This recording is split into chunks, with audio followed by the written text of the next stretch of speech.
Hey guys, it's your fearless loser, Joshua Bedford. I have some old episodes of my podcast that from one of the many times I tried to start it up on SoundCloud. So what I did was I just threw all those episodes together for your listening pleasure.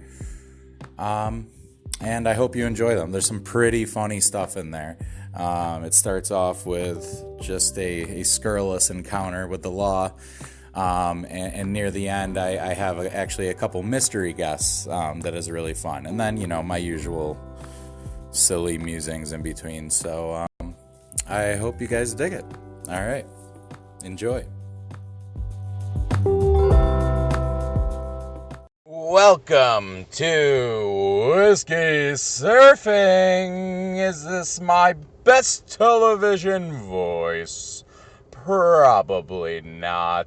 And Illuminati. Man, so I had this app and I liked the function on it. It was a little sketchy, but it would record you, and when there was silence, it would pause, and then I felt way less like I was listening back to it, and it was way less fucking jaunty than it normally is. But then it started skipping, and I really liked what I was talking about, but does it really matter? But the app betrayed me, and so it got thrown in the trash, which you can extrapolate that however you'd like. Such a vindictive fuck. But, I don't know, I trusted it. Man, I had, a good half hour of talking to you guys about shit. And, I can't. Well, I'm going to go back through and try to recreate, what I... Oh, and then, I think I said that, Vogue magazine is, Jump the Shark? Is that was that the term I used? I don't... hold on, guys. Let me pause it myself. Oh, I stopped it. I have to start over. Tight. You know what? I'm just going to go pee on this tree and then smash my face into it over and over again because I'm easily frustrated. So, things are what they are.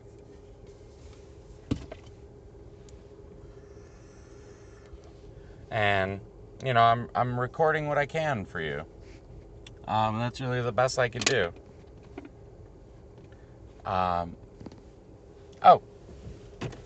Hey, how you doing, sir? What are you up to? I'm actually recording a podcast. Of all things. Are you in the middle of it? Yeah, well. Guys, oh my God. So I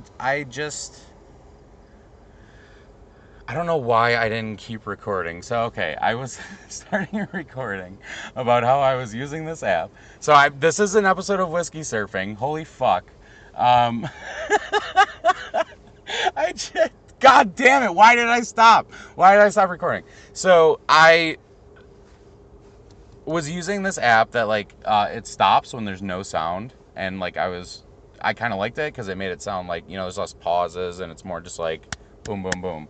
It just kind of stops when there's no sound and then restarts when there is. But I recorded a half hour and, I really liked what I delved into. I felt like it was a good, start to getting this thing going again. And then I was listening back to it and it just started skipping and doing all this weird shit. So I had to throw the app in the trash and be like, fuck, okay, I got to do this again. So, I was explaining this for 2 minutes on this actual voice recorder, and I'm sitting in a McDonald's parking lot for a while, and I'm actually drinking a dog bite and other shit that and fucking a cop car rolls up to me 2 minutes in it and he's like, oh, hey, what you doing? I'm like, oh, hey, just recording a podcast. He's like, oh, what's that? I'm like, oh, well, he's like, well, I know what a podcast is, but where can I find it? I'm like, well, it's complicated. I did 3 episodes a while back, and I don't know. I was hoping it would be good, but and then I stopped recording because I don't know, out of courtesy. I'm an idiot. I'm such a badass until a cop actually comes up to me, but he smiled and left me alone, so I don't know. I every time I go through my life, I think about white privilege so much, and I know that's surprising to you, but like it's totally a real thing, and I've known this forever. That's not what I'm railing against. And I'm like racial issues are the things that I'm most sensitive to, most because it's there's no difference between I don't know whatever. So I wish I would have recorded the conversation. Um, just explaining to this guy like I don't know, I'm just an asshole without just trying to record shit. Me talking in my car. He's like, well, this is a really hot area. I'm like, oh, for like bad shit, aka like the shit that I do all the time. He's like, yeah. No, he's like, I can tell when I'm talking to you, you're fine. And probably, from my white face, smile, and Ray Bans. Why didn't I record it? It was a perfect lesson in I don't know what, and it was the realest thing that'll be said on. This is so fucking stupid. I'm so sick of re-recording this episode. God damn it. Oh, what a life! What a life that I live. I was also super proud. As soon as he pulled up, I knew he was pulling up next to me, and like I had like this like big orange deuce of like really high gravity, like shitty Rochester like Four Loco type beer that's like $1.80, which I can always tell that my life. I actually said this to a cashier the other day. I was like, I can always tell my life's in the gutter when I'm buying these again. But like as he did that, like I like just very like easily like dropped the can down to my feet and then caught it with my feet, and it was maybe the most coordinated thing I've ever done. I have a real great survival instinct when it comes to it. Don't fuck with me, man. um, yeah. So this is this is the welcome back episode of Whiskey Surfing. I'm so goddamn lazy. Like I should probably put up the first 3 apps like on like somewhere where you guys can access it because it's just like in my Facebook videos. And I don't know. I like the video thing somewhat because, like, I really make these eyes pop, baby. But it's just a lot easier to do, recording it on my phone. And it's a very lo-fi thing. So it's probably what I'll do. And also, like, I put tape over my webcam because I'm paranoid and well-founded in my justifications of, if it's not your own government, it's Russian teenagers watching you jerk off. And, like, that's fine. But, like, at least pay me, bitch. So the problem is now because that app fucking betrayed me. Now you're gonna get a bunch of silences, because I'm not editing this shit. What do I look like? A fucking peasant? An accomplished person with goals? Gross. So that means every single vape, you're gonna hear it. You can vape along with me, boys and girls. Sick clouds, bro. Mouth to lung. Get on it.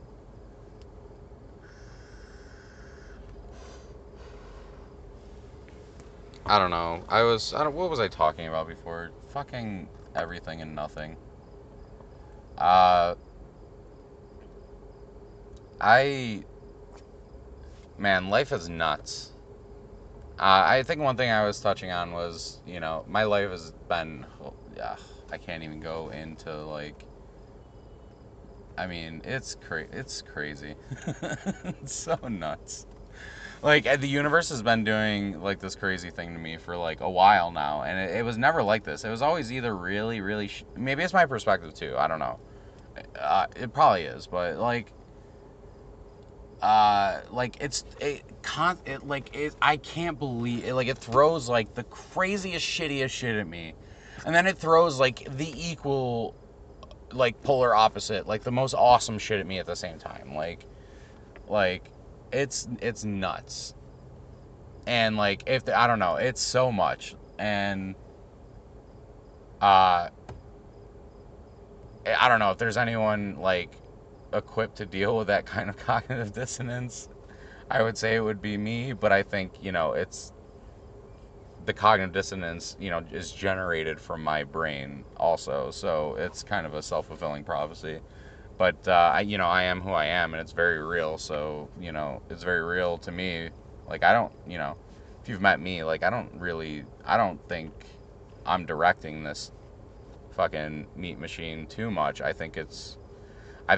My brain has this like built-in thing where it can kind of see a little bit like, okay, this is what you're doing because this is what you're doing. um, I don't know. It's a world wide web. It's an internet super.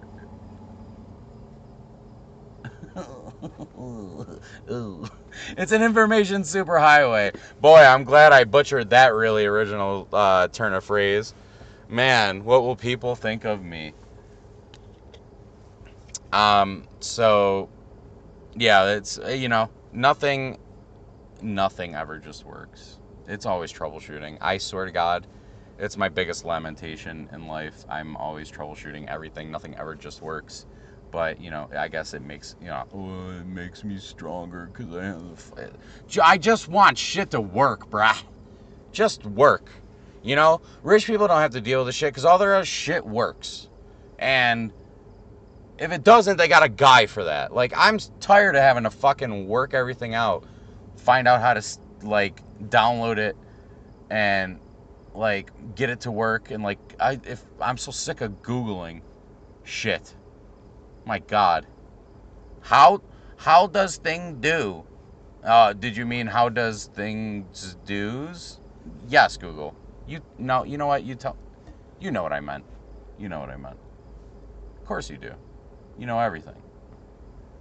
Oh, yeah, you know everything, don't you? I'm breaking up with you, Google. I'm just kidding. I can't quit you.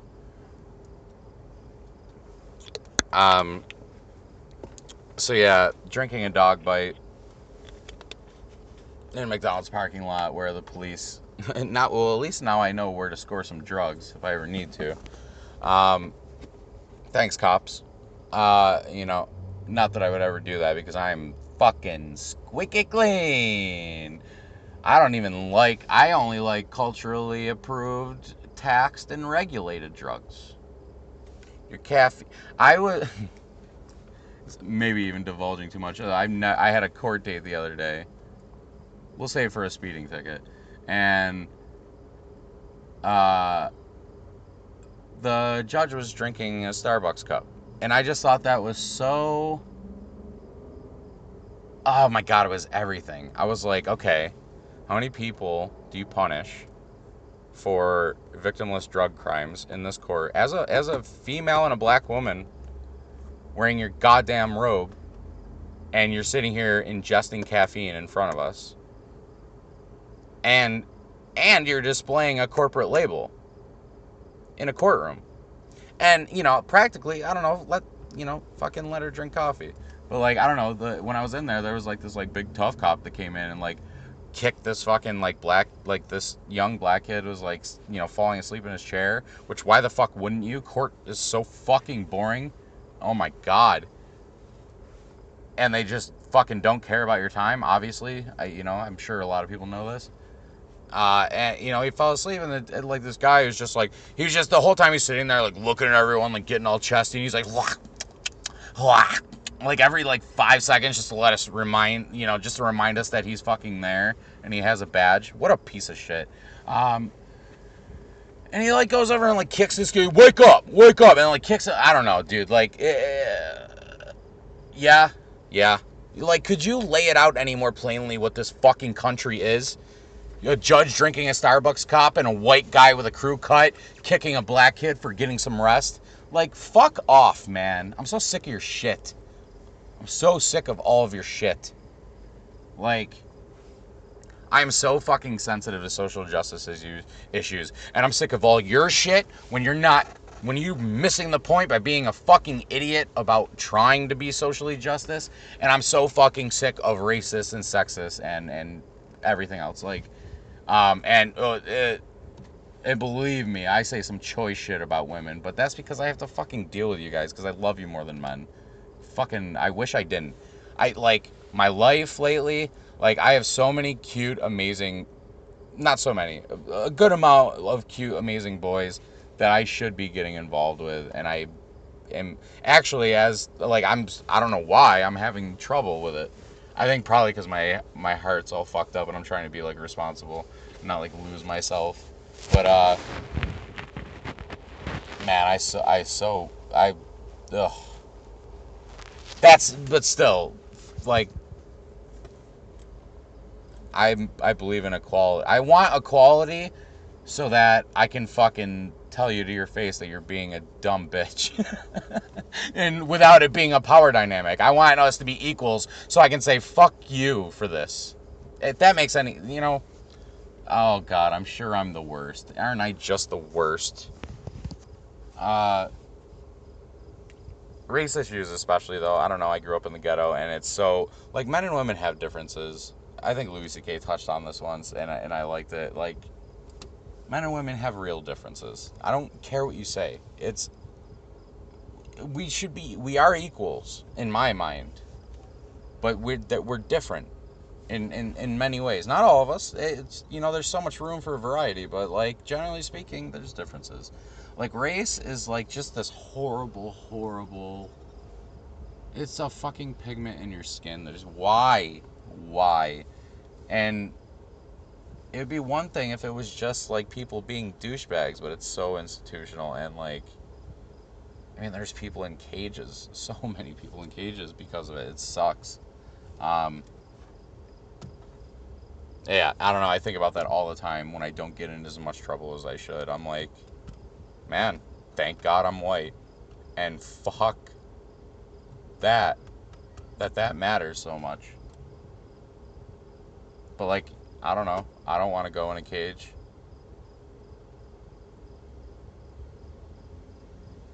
Fuck, man. The first one wasn't this dark. I don't know. I did. I did just have a brief conversation with a peace officer before this, so I don't know. It's probably sending me on a path. Um,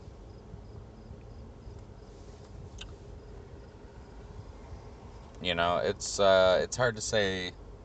So I don't really follow the news cycle anymore, and I haven't. I don't know. I think if you know me, you probably know that the last election like broke me. And I still feel that way, like, and I know that's my sweet privilege that I can ignore it. Blah, blah. Really, what it is that I'm one person, and I see where the system's at, and I see where people's heads are at, and it doesn't matter. The best thing I can do is just be me and try to change hearts and minds that way. But it's a great way to jerk myself off for being useless. But isn't that what you all do? Fuck off. Um, what, you think because you put TPS reports in on time, or you build code, or you fucking serve entitled cunts, men, entitled cunts, meaning men, and you serve entitled, wonderful, beautiful flower givers of life women, um, that you're not useless? Come on. Come on. You're an interchangeable part in a system that could not give a fuck about you. You know that. You know it. Every time you get a parking ticket, you know it. Um,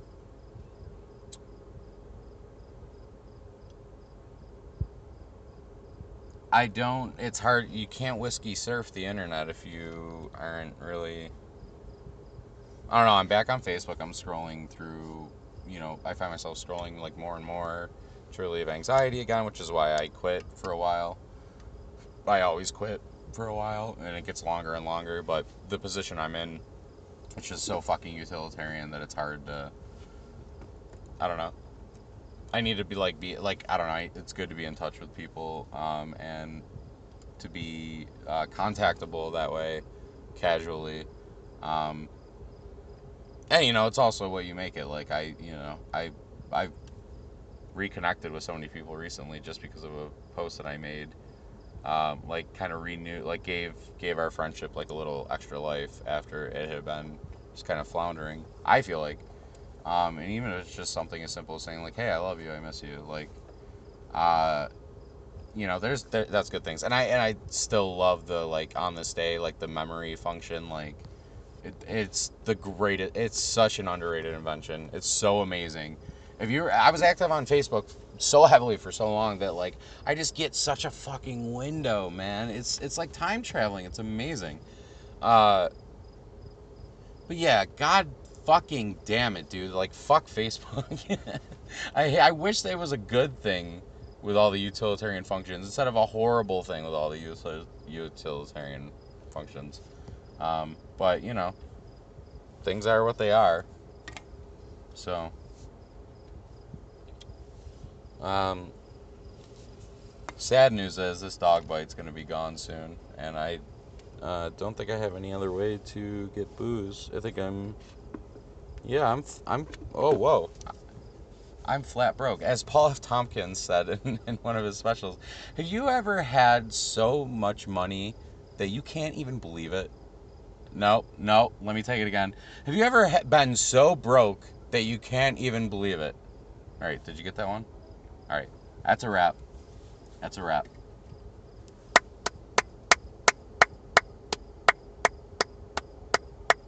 Season finale for Josh Bedford. Everybody give a hey, oh. That's a wrap. Go back to your trailer. No. No. No, you don't get crafty anymore, Josh. We talked about this. Yeah, I know it's just an apple. Go to your trailer. All right. Okay. Yeah. Obviously.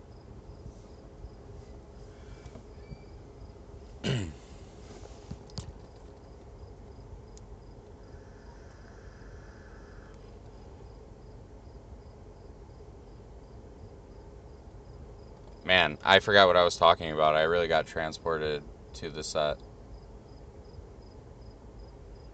I can't believe I had sex with that grip. What would SAG-AFTRA say about that?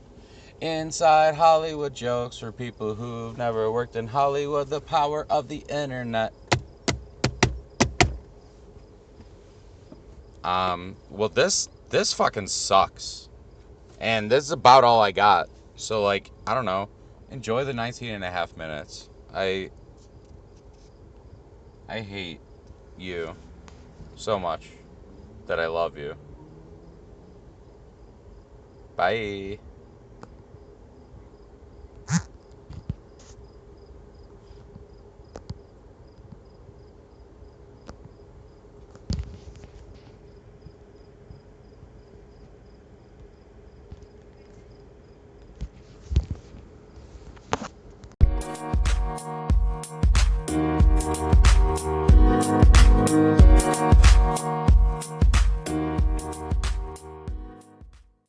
Joshua Bedford, and this is Whiskey Surfing. We back like your mama's bra straps. Well, hello guys. Shit. So I started this podcast, I don't know, about a year ago. I did like 3 eps in video format on Facebook. That is what it is. But I do intend to come back to you. I don't know that what I have to say at this point is worth a podcast, but I am trusting the process that it will eventually become worth something to say. Um, it's the tough thing is I think better when I have really loud music playing around me. But you can't really do that when you're recording a podcast. So the silence is just, it's deafening. Um, but this is Whiskey Surfing, and this is the beer and wine edition because that hard stuff is too much too young too fast, brother. Uh, so, where do we get to? Oh, so I found some old recordings from when I tried to start this like back up in the summer. Uh, it's really funny. It's like a couple shorter clip, like a 20-minute ish clip, and then a 2-minute one, and it's something happens in it that is so fucking It's just check it. I'm gonna set up a bit of a web presence for this, so you'll be able to find it. Um, it's so good. Uh, but yeah, so I'm off Facebook again for about the past month. I've had a couple of folks reach out to me and say that they miss me, and I miss you too. But this is the point, right? I'm not casually there, and you're not casually there. So what it means is if we miss each other, we have to talk, and that is what Facebook robs us of. That's what social media robs us of, is the feeling that somebody went out of their way in this fucking maelstrom of energy to say hello. That's It seems like it's not that big of a deal, but it's honestly, I'm convinced it's everything. It's everything. Um, so yeah, I mean, you can get at me. I'll say hello. Depending on what mental state I'm in, you might get a better hello than than at other times, but I can't fucking control that, so handle it. Um, so I don't know. Some of you guys are probably wondering what the fuck I'm up to. I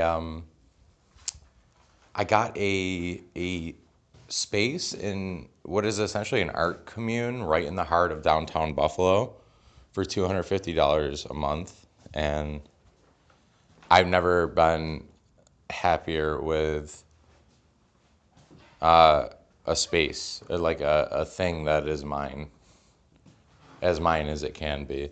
So I've been really focusing on my job and just building out this space to be a conduit for good things to happen artistically. Um, so I got speakers again. I plan on really uh, doing a good like interior design in here so that everything feels very cozy. I'll eventually be getting a big table and some condenser mics so I can do more shows like this, or just this show in a more professional type atmosphere. I think my goal with this is really to bring in a lot of. I know so many interesting people who have something worthwhile to listen to, and that's, I mean, fucking hashtag blessed. But I'll be bringing in a lot of those folks to just come talk with me, and try to, for it to be a space where we can talk. Because I think that's the most important thing that we need right now. Nobody's talking, not nobody, but people aren't talking that much. And, you see things like with the massive popularity of Joe Rogan's show, podcasting in general. I think there's a real need for us to sit down and talk like fucking like gentlemen or gentlewomen. Uh, and that's one of many heads of the hydra of what I'm trying to do here. So it's good things. And, this arose from some really deep struggles. Not just the struggles I've always gone through have been struggles of the mind, struggles of feeling displaced, of oppression, of not being heard or felt by my surroundings. But that's, I think we all go through that. But what it is now is actual struggles. I've had some legal issues. I've had to accept. So I'm back working in bill collections, although I have found a good version of that where we're very compliant and I'm allowed to actually be like a sweetie on the phone. But ultimately, at the end of the day, I don't really. It's still servicing the credit industry, so I'm not. That's not great, but it is allowing me, to be able to hang, as it were, in society. So, just dealing with a lot of really deep actual issues that aren't just abstractions.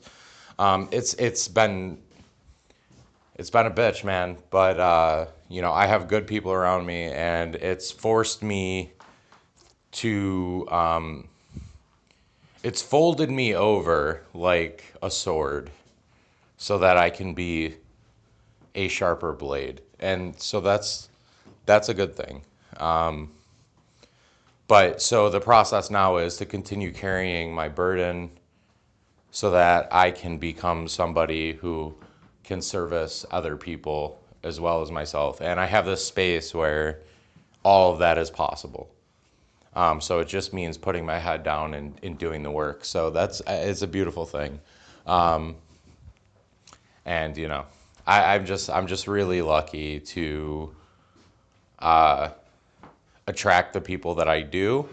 There's something about me that there's something about my spirit that does bring people to me and allows them to tolerate me mostly. And that's I'm just such I'm so very grateful for that. So yeah, I mean, being on Facebook, I mean, this can't really be that much of a current events analysis, kind of how I intended it at the start. And again, I think that's a good thing. I being on Facebook for a month, I look at the world from my point of view again, not the conglomerated, conglomerama ding donged, like, oh, this is what everybody kind of thinks. There's just, I mean, I even went so far as to remove the news ticker off my Google page. You know how like that's there now. There's a way that you can actually go remove it. If you Google it, you can find it, but it involves like going into like a set of rules. I think it's like Chrome. If you type in Chrome colon backslash backslash or for I never know. Just one of the slashes. Uh, by the way, this podcast is secretly about Guns N' Roses. um, one of the slashes, and then flags. I think it is. It's something like that, and then you can go in there and make a rule exception to remove the Google News ticker from your Google page. And I actually went as far as doing that because I just don't. I it can't. It can't. I can't. It can't direct my life. It shouldn't, and it can't, and it won't. And I encourage you guys to feel the same way. Now, I'm at a different point in my journey than you might be, right? So maybe you do need to pay fucking attention. I don't know. But for me, I have a pretty good grasp on what's happening, and I've also understood that I have to take care of my immediate surroundings. And so actually this is one thing that I did want to talk about today is people like Jordan Peterson, okay? So this guy he's a conservative. He's a real conservative. And I've had some really like soul very soul expanding moments watching, especially his appearances on Joe Rogan.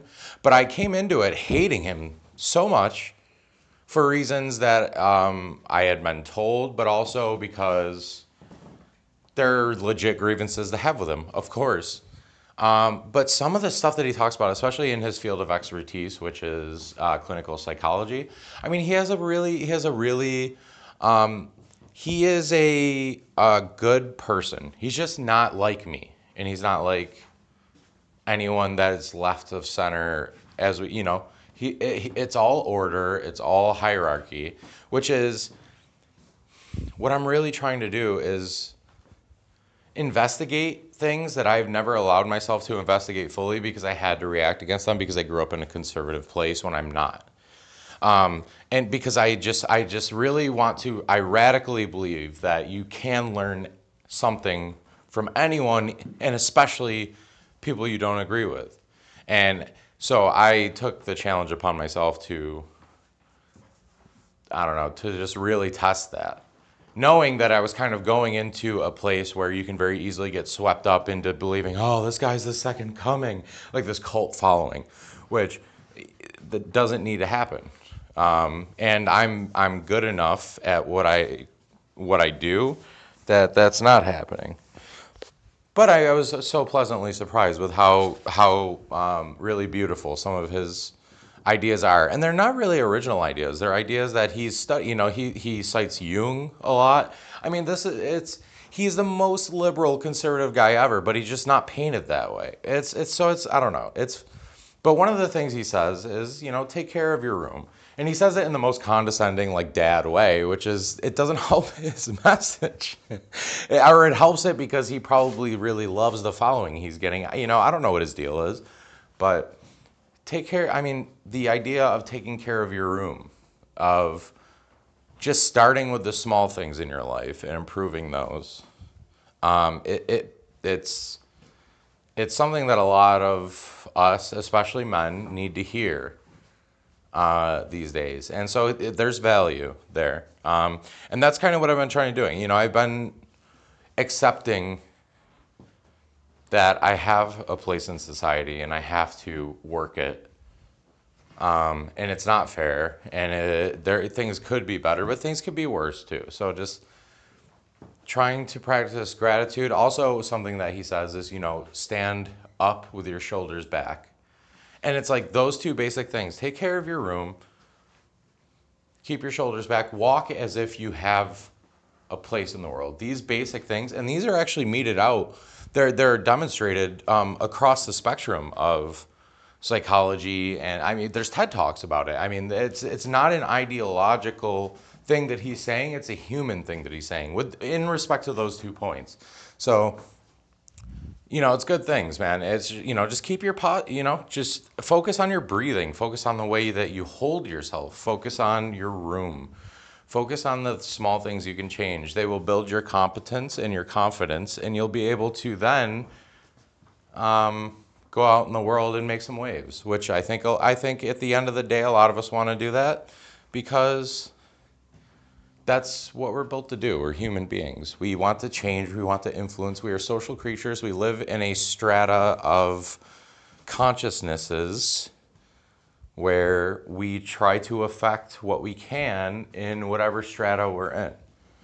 I don't know if that makes total sense.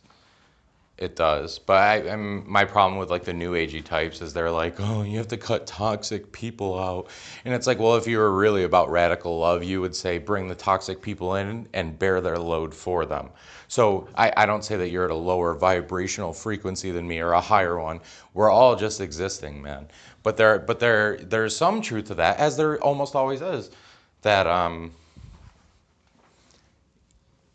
where some of us are operating. This is actually what I like about Jordan Peterson too, is he framed religion in a way for me that really connected with me.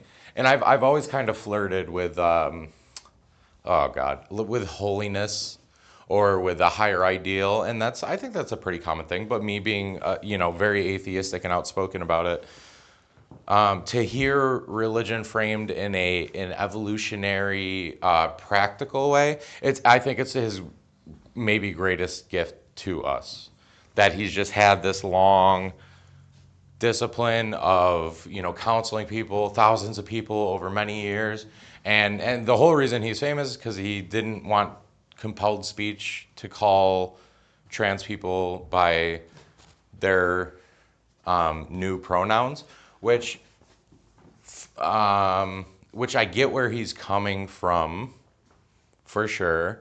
But also, this is his conservatism, where I think it's the principle of it, and I agree with him on that. But I also think I will call you pretty much whatever you want me to.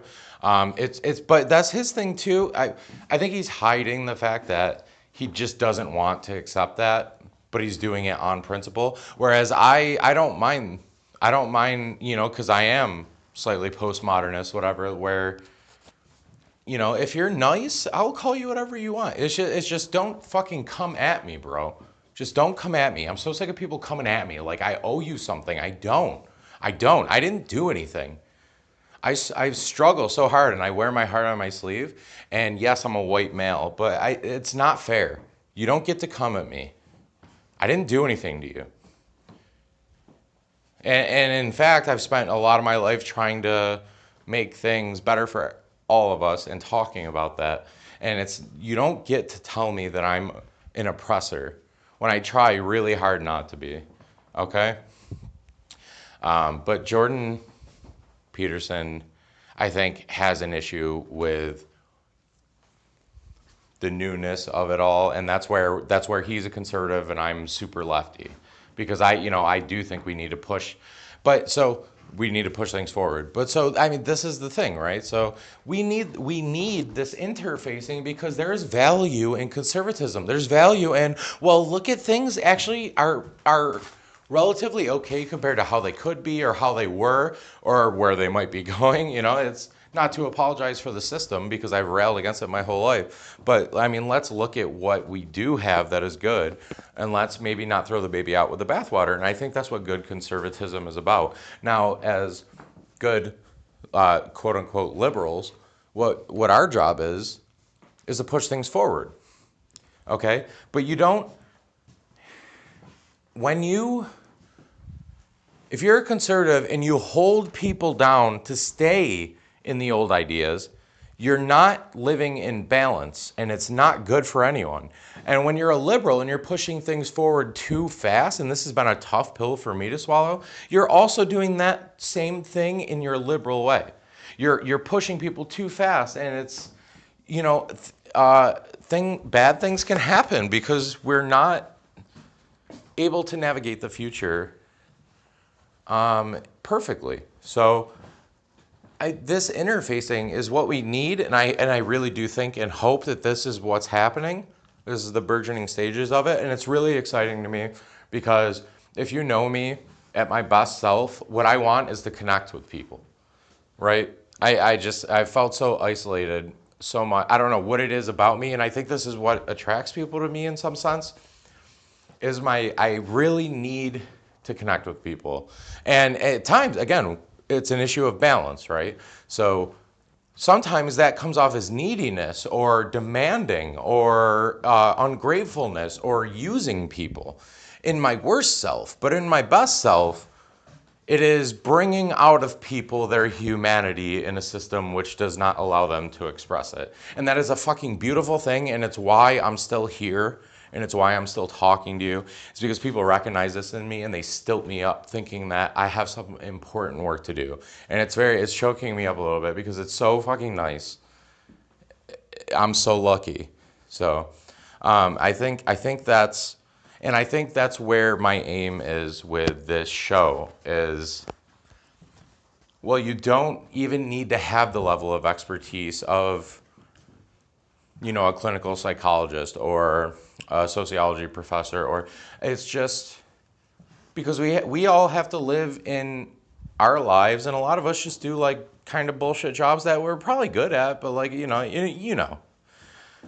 But that doesn't mean that, we still have to wake up every day. We do have to wake up every day and go through life. And so then we should interface about our experience as well. And it's not necessarily remarkable, although it is.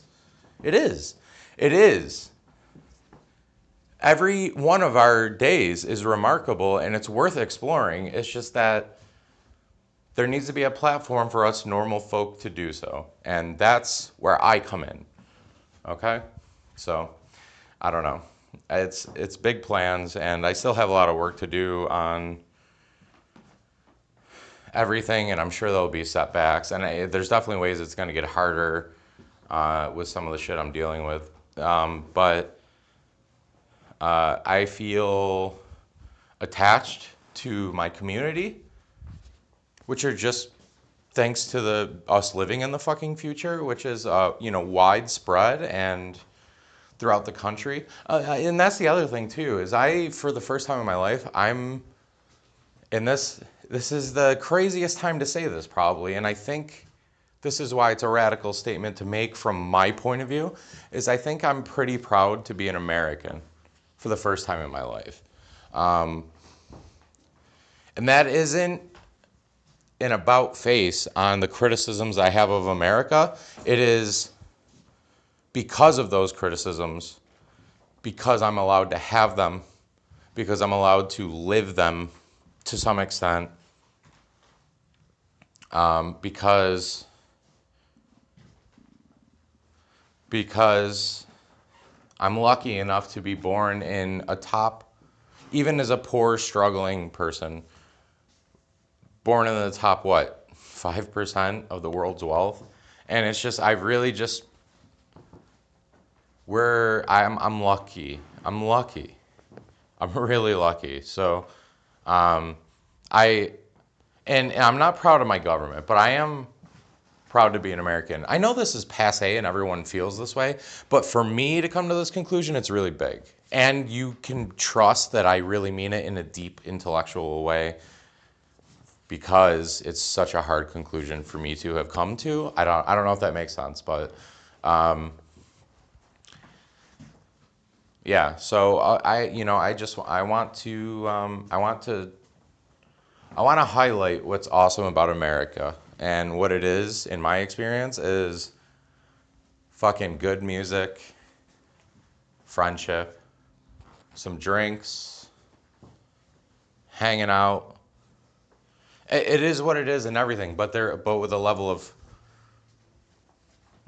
I don't know, freedom and to, just to be able to do. I mean, to have a room like this for this cheap, where just because I'm an American, this is afforded to me, and it's super lucky, and it's also one of the great things. I've fallen back in love with the city of Buffalo in a lot of ways because you'll never find. I mean, this location is in the theater district. It's beautiful, and it's cheap, and it's, oh my god, you would never be able to find this. And I mean, before this shit gets gentrifying, it's amazing the opportunity that I have and how I fell into it, and I have a responsibility to use it to do good things and spread vibes. Yeah. So yeah, it's good things. Oh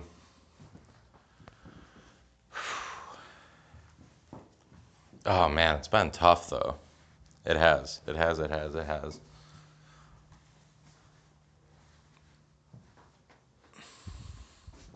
And I feel like I just want to clarify too. So because I have a very leftist friend, he's one of my best friends, newer best friends, and he is not even willing to entertain that there might be something good to get from like Jordan Peterson talking, which is how I felt going into it.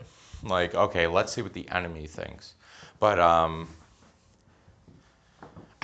have to caution you guys against that.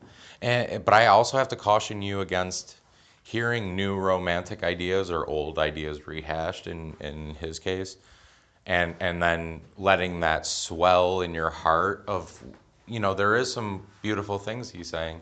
Don't let that become like, oh, you're my savior.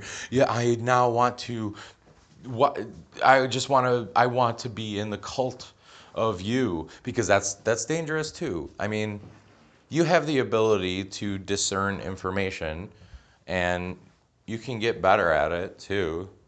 And you do that by watching people you disagree with and going, okay, I like that, I don't like that. And, I don't know. It's valuable to do, but don't get too caught up, man. I've learned, because I'm a pretty engaged person.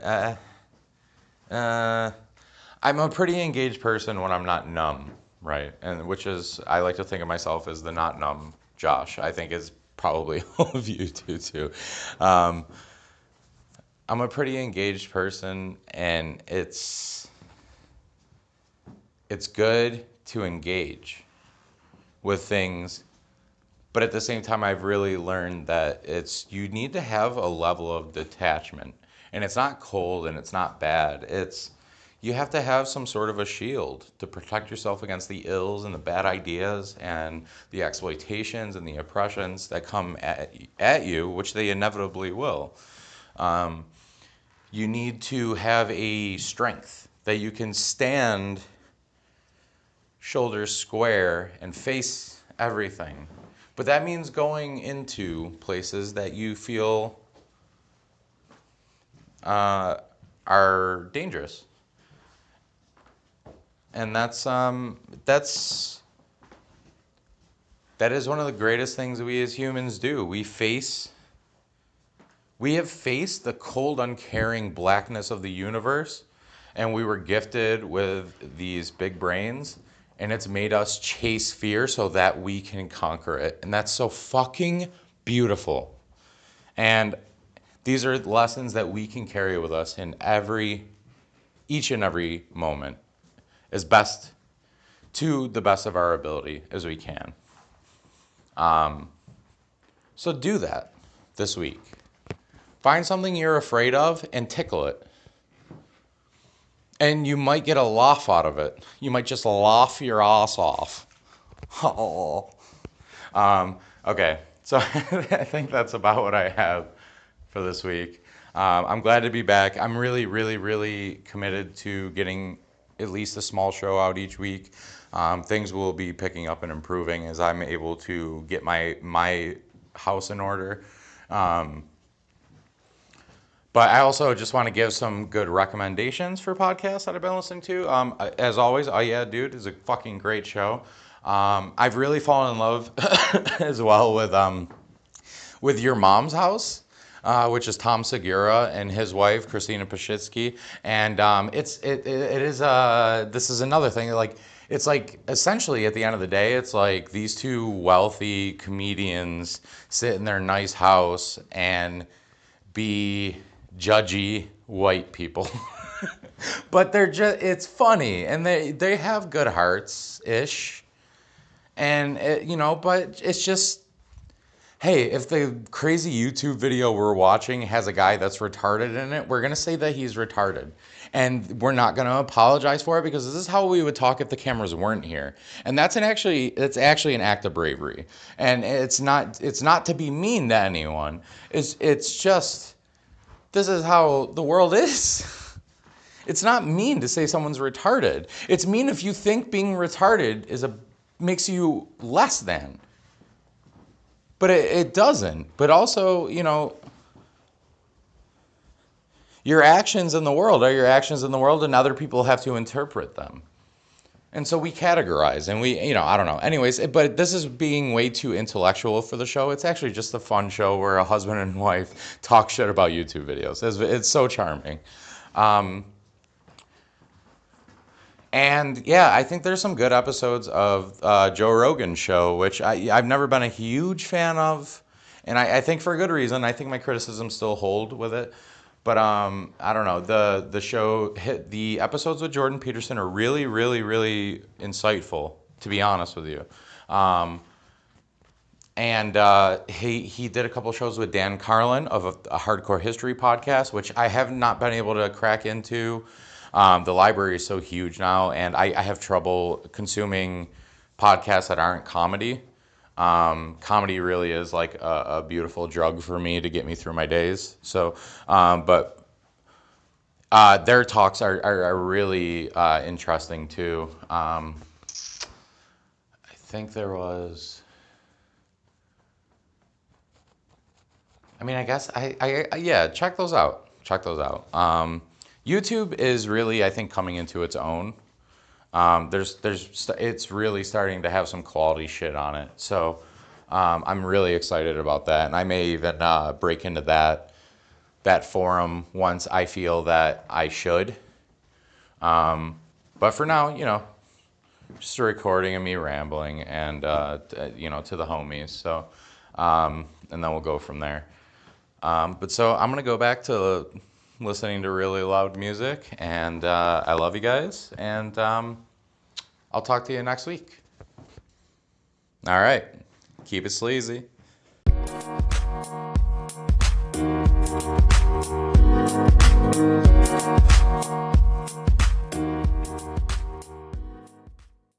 Welcome to Whiskey Surfing. I'm Joshua Bedford. This is mystery guest number 1. Yeah, that's my name, Mr. Yep, Guest. mystery guest number 2. I'm 3. Okay, No, we there's lost. No mystery. We lost him. We lost two. We're gonna pour one out for mystery guest number 2 because Yeah. he didn't make No, it. there's no finding him now. Anyways, this is a little bit late. It's a random ep. You guys know I can't carry this on my own back. You heard me cry last episode. You heard me have a hangover the episode before, and then yes. What did you cry about? Not being responsible. Oh, you don't have to cry about that. You'll understand when you're older. No, I cried because I'm now starting to be slightly responsible, and then I'm like, oh my god, this is what you people have been doing this whole time. Oh, Jesus! You know. Oh, fuck, now you're making me want to cry. Who's really responsible, though? For what? I mean, me not being homeless. Turns out mostly my homeless. family and friends, but I would like to change that. I see 4 walls around me right now. I know. You'd be I would surprised how call much this help a it took to get me into this would very call this simple a place. But yes, thank you. I'm taking care of it. That's why I cried, because I was like, oh God, I'm taking care of it. It's a big thing. That's a good step to take. Anyways, but that's not this episode. This episode is with two just crazy fun guys at what I can only assume is 5 a.m. in the morning, like an ATM machine. If you see what I did there. Time is relative. Well, it's redundant. If you say a.m. in the morning or ATM, it doesn't matter. Oh, gotcha. Like automatic teller machine. No. 8 a.m. in the morning. It's redundant. Yeah, check out those birds. I like birds. Oh, shit. Anyways, all right, focus, boys. All right, so we're going to do the aristocrats joke. It's called whiskey surfing. Essentially what it is I get drunk and rant about politics, the goings on. But I quit Facebook months ago. So I have no current day musing. So now it's become something more free form. It's essentially me culture jacking somebody black so that I can use freeform jazz to express my thoughts, because I'm pretty sure black people have a monopoly on that, and I've sinned somehow. Yeah, you just said the word black people, and you're white, so like, yeah, you can't do that. Yeah, I forgot I can't do that. What would you prefer to call them? Just people. Like, we can just call them people. You know that would get you yelled at by black activists, and rightfully so in some ways, because they would say that you're negating the experience of being oppressed and being black. So by pretending to be colorblind, it's actually a form of racism. Listen, I have 4 black friends, and oh shit! Never mind. I'm just gonna leave out this window. So you don't know what you're talking about. So anyway, a family walks in to a talent agency, and what's the name of the talent agency? It's Let's say William Morris. That's the oldest talent agency in Hollywood. I mean, it's a real world I was example. Gonna say, like, no, we're gonna set it up. We pick them, you love them, but that works. Oh yeah, that's William Morris. We pick them, you love them. They joined. It was a big merger recently. Yeah. Anyways, merger. Not to interrupt. Yeah. It's a big merger. Go ahead, continue. It happened back like in 2015, I think. Something like that. I think it was August actually, 2015. You pick him, or William Morris. You pick him, we join him. Yeah, it became Morris. We pick him. The more you pick them, the more we're us. Yeah, I don't. The more you pick them, the more it hurts. My Google fell out of my computer, so I don't totally know. Industry. Anyways, on with your joke that I haven't undercut at all in the slightest, even a little bit. It's fine. No one's listening to us anyway. So no, definitely not. Just besides Google. I'm here. Oh, great. Sweet. Anyway, so this family walks into William Morris. You pick him, we hate him. Talent agency, and you got it's a father, the Son, the Holy Ghost. Well, no. Well, no. This is, believe me, this is not. This is a real story. I'm not trying. You're saying this is a real story as opposed to the one I was. I think you say Jesus doesn't want to hear this story. Yeah, Jesus does not want any part of this. Jesus, go in the corner. We can't have you participate in this podcast anymore. Earmuffs, bro. Jesus. Okay. So no, you don't get on the T. Don't get on the T. The giant T. Don't get on. Okay. Yo, what are you talking to? Good night. Anyways. So father walks in with his. I was talking to Jesus on the giant T. 10-month. Try to keep up. 10-month pregnant wife, which is absolutely ridiculous. She's who the fuck is ever 10 months pregnant? Like, It's not good for anyone. It's not good for the child, not good for the mom. But she's there anyway because she's a fucking trooper. We can agree on that, by the way. The 10 months isn't good for anyone. No, but she's there for this talent audition because, you know, this is all that matters. All that matters to her is success, and she's trying to live the American dream, and she doesn't care that she's fucking carrying a stillborn inside of her. Is this a Honey Boo Boo recap show? No. Okay, good. Just want to make sure. So, but they already have 2 kids. Son, he's got to be pushing like 13. You know, I don't know. He's got a baseball cap that he wears backwards because he's trying to cultural appropriate. Yeah. And like that's listening to a lot of Eminem. Yeah. Even though it's 2018 somehow. And the daughter they put in like a nice little like Ariana Grande dress because it's 2018 and like. You gotta wear dresses. That's Yeah, super modern. You better get them started young, right? We just invented them. Well, also that. So anyway, there's a dog. There's a dog, and they just call him Buddy. I have a quick The question. Buddy. Is he from the LBC? The dog? Yeah. No, he's from Wisconsin. Oh, okay, he's not the one. He's I'm a thinking of. fucking No, rescue dog. I just want to know if he was the He's dog. from I the know a dog. SPCA. They took him from Wisconsin from like a dog fighting Okay, ring. I know a dog from the LBC. I just want to make sure it wasn't that one. Anyways, continue with your. But lovely he's a story. dog. He's a dog with 0 morals. You know. Oh wow. And Like every dog. So anyways, he walks in the talent agency. The talent agent says, you know, hey, what do you guys hit him, do? we pick him. William Morris. How Yeah. can I help you? How can I help you? He says, you know, we don't actually really like family acts. They're too wholesome, and it's just not. It's not really trendy right now. I would agree with Father that. says, hey, why don't you just hear me out? You know, we have an act for this generation. It's for Modern. the millennials. Cutting edge. Not in the corporate way of cutting edge, but cutting edge in terms of it's pushing the culture forward with the culture. Cutting edge it. in the sense Yeah. of like I'm gonna cut my wife with like the edge of this razor Right. in front of your face. Oh, you okay. know? Well, you were burying the lead. This is a snuff film. No, it's Well, nobody's filming it. Okay, continue. So he breaks and he says, all right, you know what do you have? Just what do you have? I got 10 minutes before I gotta meet with Scarlett Johansson. Make it count. Make it count. So he says, all right. So immediately he just fucking rips his pants off, you know, and he walked up to the talent agent and just starts jerking his cock in his face. And Yeah, standard Hollywood behavior. standard Hollywood. His wife's- Nothing incredible yet, but I believe this story is going so, somewhere. Oh yeah, so his wife points at him and laughs, and she starts making jokes about the shape of his cock, the way he's Right, jerking it. nothing out of the size ordinary it. here. Right. Well, here's where it starts to get interesting. Oh right? shit. It Okay. gets hairy. He turns around, and Puberty. he smacks his 10-month pregnant, 10-month by the way, 10-month pregnant which isn't wife good for anyone. No, in it's the- like some Mary Magdalene shit. Yeah. And when I say smack, I'm talking Immaculate about conception, a but too much closed- instead of too a little. closed fist smack. Yeah. So it's actually more like a punch. Can I ask you a question? Boom. Did she have it coming? Was she wearing a short skirt? Was she blinking? Did No, she have a she's- nose? She's wearing maternal clothes. She's fucking 10 months So pregnant. she did have it coming. Okay, you know what? Let's not quibble over details. Just continue It the doesn't story. matter. It doesn't Okay, matter. good. So she starts belittling him based on his genitalia. And he fucking turns around, cold clocks this bitch in the mouth. Wow. She starts bleeding out the nose, right? Very problematic that you described her as a bitch while you talked about this man hitting her, which is not problematic. But sure, go on. No, it's fine because it's all part of the act. True.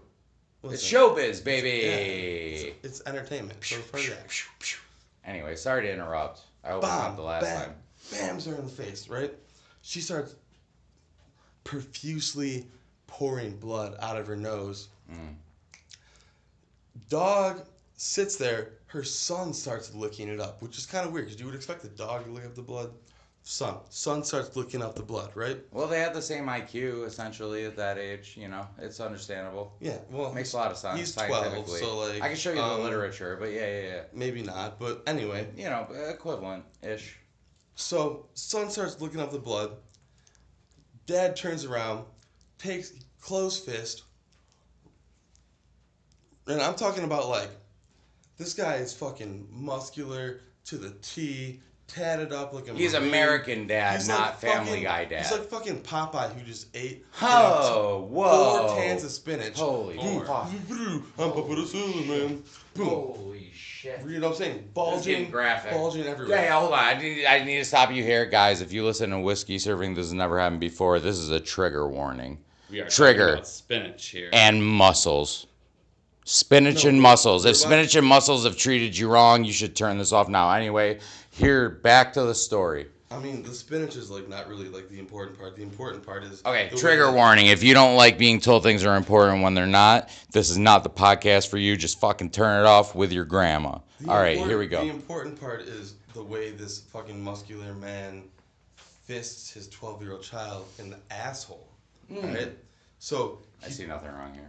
rips his pants off, shoves his entire fist in this child's asshole. Is there a name for Was he that? Was he asking for it? Well, Was he wearing a dress? He was. No, he actually wasn't. What were his pronouns? He went by ustedes. Oh, that's very formal. I like that. Yeah, well, yeah. He didn't deserve that then. You know, Okay, now I'm interested. Let me and- cross my legs and tap my chin. Yeah, he was Swedish too, which is kind of fucking weird. Oh wow. So Oh my god. They make good fish. They do. The red ones especially. Oh, so good. So, anyway, father shoves his entire fist in this little boy's asshole, right? Enough with the passing And- details. Get to the point. Well, this is a whole like it's a whole story. So like, Yeah, but that part's not important. It's nothing. well, when he gets up there, the little boy's butt starts just like again, it's just pouring blood, just like the mom's nose. Yeah. Well, now the sister, Natch. little sister, and she's the boy's 12, she's about 10. Now she starts licking the asshole blood. I feel like these characters would have been more impactful if you had introduced them earlier in the story. I did. Oh, you did? You all keep interrupting. Well, the Yeah. recording will show. Have I interrupted you? I thought this was the first time. No, it's been like a Trigger warning: if you don't like interruptions, you should really just steer clear of this one. Anyways. So anyway, now I gotta start over again. So fucking. Okay. Well, I'll just recap real quick. You hate it, we Dad's- get it. William Dad's- Morris Talent Agency. Dad's jacking off. Mom gets mad. Dad punches mom. Mom starts bleeding out the face. They were all asking for it. Son starts licking up blood. Mm-hmm. Dad, that's the in most asking a sort for it. of like fucked up fit of rage, puts his entire fist inside son's asshole. Mm-hmm. Okay, son starts hemorrhoiding Yeah. right out the beehole, Painful. and Grapey. blood coming out. Daughter starts licking up that blood. Now the dog's just sitting in the corner watching, which is weird because you would It's the think most disturbing part would almost. think- yeah, well the dog's about to Oh, he's about to yeah. flex his muscles. Okay. Yeah, he's just Let's hear about it. so. I can't believe this happened to you, man. This is crazy. No, this isn't happening to me. This is my friend he's the cast. Oh, you're right. It happened to me. I was actually in the corner petting the dog. I totally. All right, so Okay, you're yeah. trying to calm the dog. That makes sense. That makes a lot of sense. So you're trying to calm the dog. Daughter starts licking up the asshole blood, Oh. which is super fucked up. And while she's doing that, now this is where the dog comes in. Oof. Dog gets a raging boner from the daughter. Yeah. licking Looks asshole like a blood. red rocket. Red rocket. I've heard about this. Red Rocket just penetrates this little 10-year-old girl. Well, you know? this has to be natural. The dog was asking for it, right? Did he have a face? No, it was the girl that was asking for it. The dog is the one that's the dominant. Well, force in that's this. debatable. We won't get into that debate at this point. At least The we know dog everyone is the enjoyed one- it. The dog is the one. Everyone, it was all rallying consensual. the If you have the same 10-year-old girl. intellect as a dog and you're 10, you can consent, as far as I'm concerned. Anyways. So now she starts bleeding out of her asshole.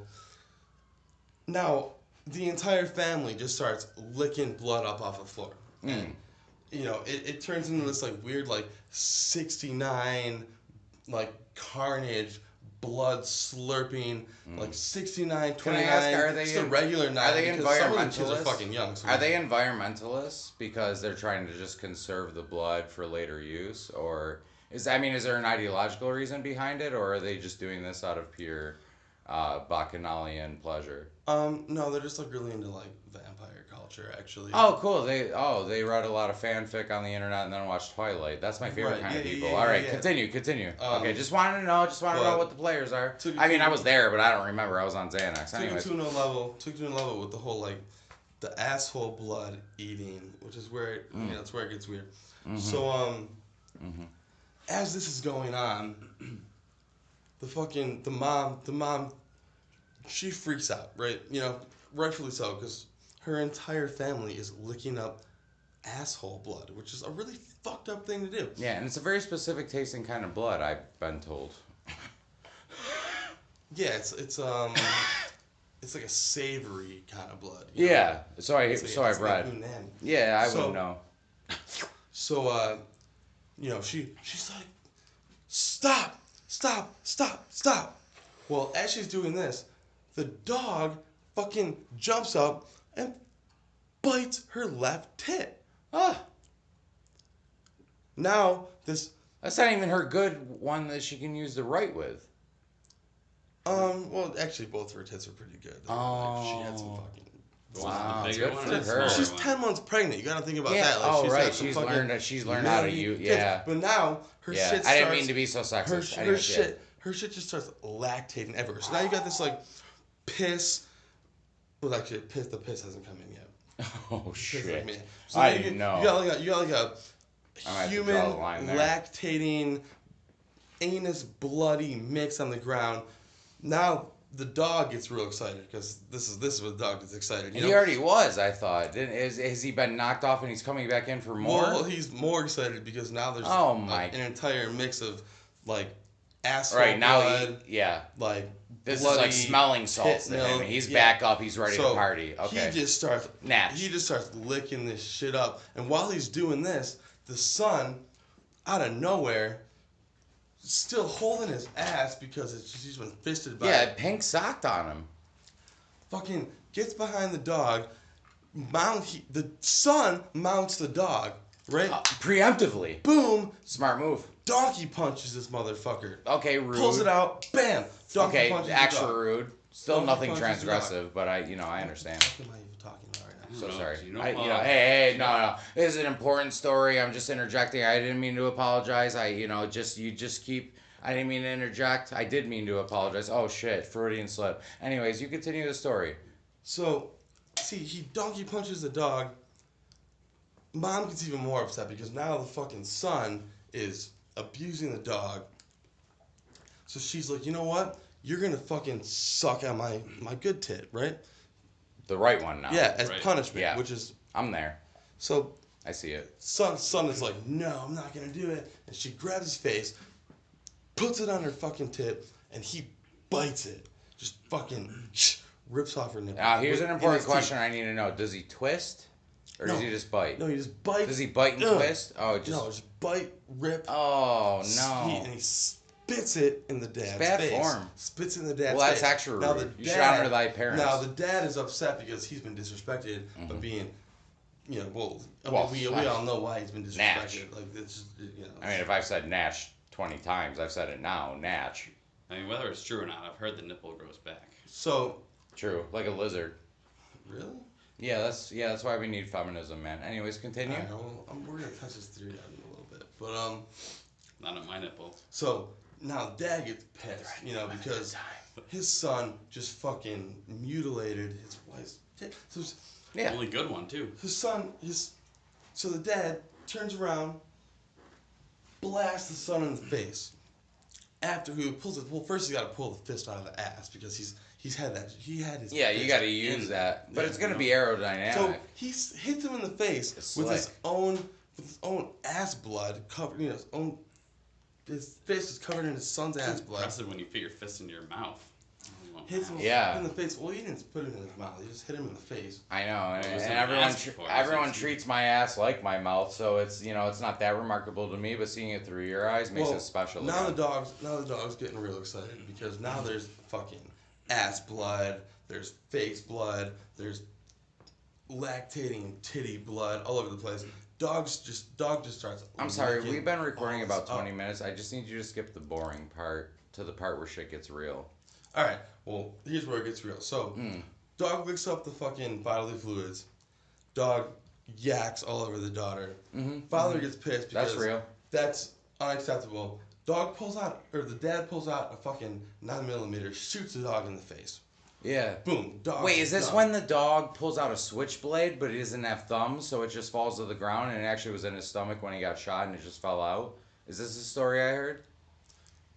No, the dog doesn't have a Oh, it's a switchblade. different one? It's a fucking dog. Oh, that's a different one. Okay, okay. That's ridiculous. No, that's yeah, I know. That is really. I'm so sorry. How You know would what? that To even be honest, happen? okay, you caught me. I made that story up. I just wanted to be cool with your real story. I'm so sorry. Thank you for calling me out. I really appreciate it. Dad shoots a dog. Daughter gets really upset. She runs into the corner and starts crying because the dog was like her best Also, friend. she's You know? fucking pussy. And of course, she's a 10-year-old girl. Of course, she's a pussy. Like, Pussy. So the dad, he's in this like, testosterone fueled. I just killed a dog. Beating his Bloodlust chest. berserker, Yeah, just berserker. raising everyone that comes in contact with him because So, he's seeing as, red. As this is happening, Match. he grabs his wife by the throat, forces his fist up into her fucking vagina. It's all fisting in this. Is Well, this there's a lot family? of Is this the fisting. Fisters down over on Fisting Lane? I'm sorry, 15th Street. Is this the Fisters over on 15th Street? Oh, okay. I'm so rude. I'm interrupting your nice story. You continue. Does he at least have a tiny dick? So he's got, tiny Well, yeah, hands? that's how the whole thing started. It was like Because the ones making fun of This his is all little penis dick. envy. Gotcha. This is all a tale about toxic masculinity. So, Trigger warning: if you're toxic or Yeah. you're masculine. Freud when you need him. whatever. So sorry. Daughter, or the wife goes to comfort the daughter. Dad gets pissed. He's like, "Fuck the dog. Fuck you. Fuck you." Pulls his fist out of his fist already been out of the son's ass because Yeah, that already but then he had happened. it That in was the like- wife's No, so then vagina last he week. jammed it up, right? And Yeah. he ripped out this stillborn child. Oh wow, that's right cheap. out. Right That's out. cheap. I usually pay more for that service. Ripped it right out. And Did it hurt the fucking woman? no one fucking cares. That's true. Um My bad. I'm sorry for even so asking. he pulls his fucking fetus of a child out of his wife's womb. The umbilical cord's cut, so he rips that out. He cuts it with his teeth, right? Yanks the umbilical cord out. The baby's fucking dead, so no one cares about the baby. He fucking throws. I mean, it no on one the did ground. in the He first throws place. it Let's on the be ground. honest. Throws it on the ground.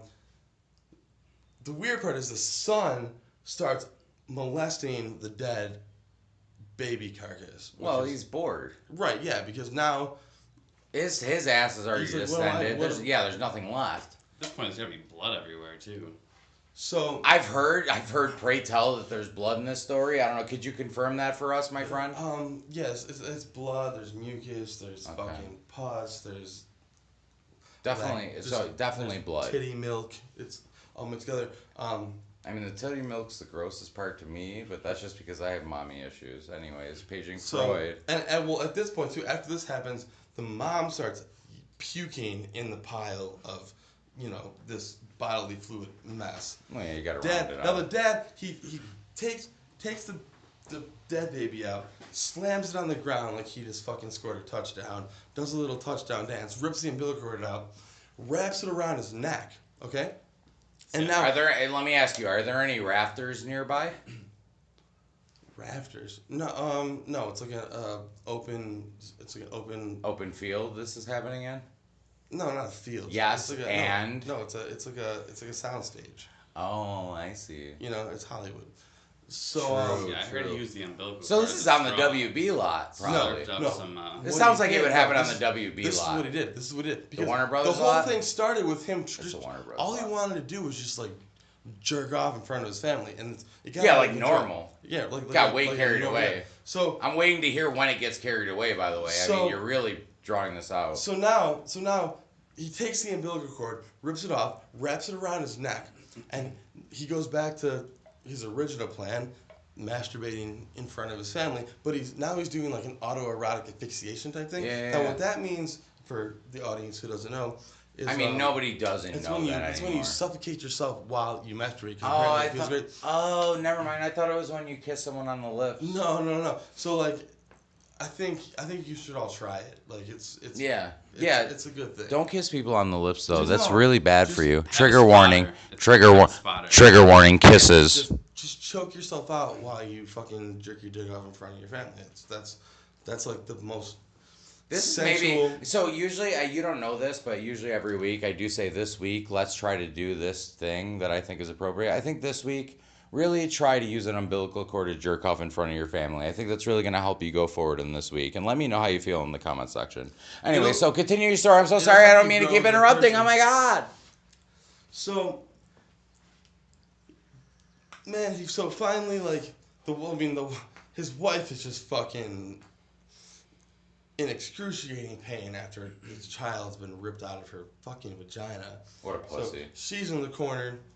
Dog's fucking dead because he got shot in the face. Yeah. Natch. Daughter's crying. Natch. You know. As they do. Husband starts trying to autoerotic asphyxiate himself while he's masturbating with the umbilical cord. Now the son comes up because he's the only one left. It's like, you know. I can tell by your stance. This involves another fisting. No. It's just anal rape. So the son. I see. The son, who he comes up behind his dad and he gets really turned on by this like umbilical cord masturbation thing, you know, which makes sense, you know. It's kind of hot, and he fucking comes up behind his dad. And while he's masturbating and choking himself out with the umbilical cord, he rapes his father from behind. Well, the boy is fucking small, so the father, he's not into it, you know? So, I mean, is it really rape at that point? He donkey kicks him. Okay. He donkey kicks his Cleared boy it in the up. I face. shouldn't have interrupted. You cleared up my question for me. Donkey kicks him in the face. Son breaks his neck. Now the son, fucking also on the corner, basically paralyzed because he just got donkey kicked in the face. So now the father's free to finally finish the act that he started. Finally finishes. Miraculously, Wait. I have to say, hold on. I'm guessing that the name of this act was The Aristocrats, and I'll see you next week.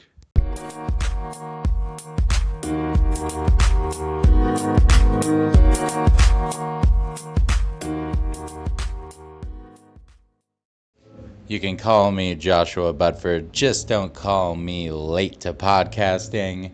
This is an episode of Whiskey Surfing. This is the hashtag low-key edition. I have not imbibed any alcohol today. I don't much do that on the weekdays anymore because my responsibility to be a cog in a machine that doesn't care about me very much precedes my obligation to destroy myself with alcohol. So, instead, this is more whiskey beaching. I'm just popping this top off here. I just got back, so I gotta get comfortable.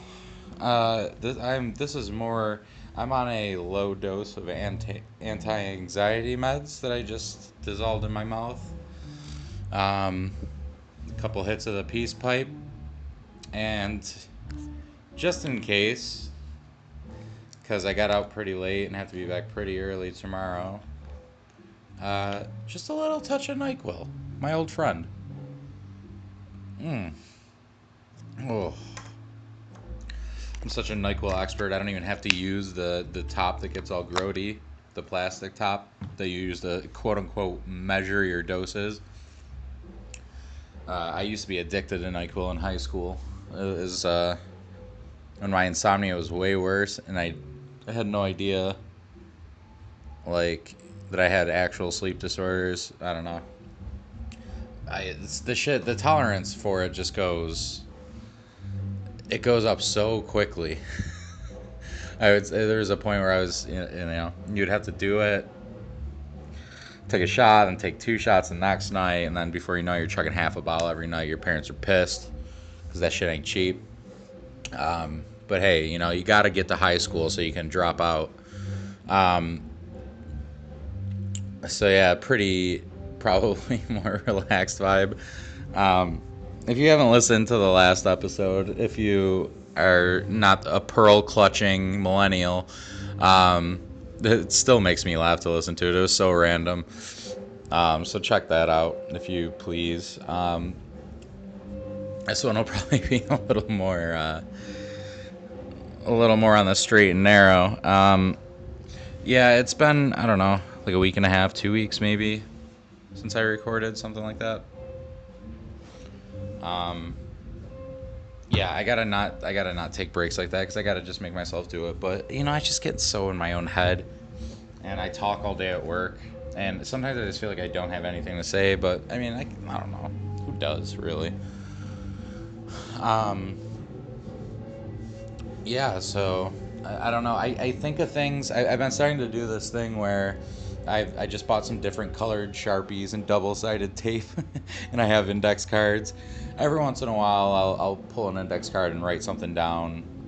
Maybe something for the next time I get the balls to do stand-up. Although it's hard to do because I typically go on Wednesday nights, and the next day I'm just fucking useless at work. So I gotta maybe reorganize some things so I can start going down there every week and start getting comfortable going up. I've only done it like 3 times still, so um, but it's at least something to do.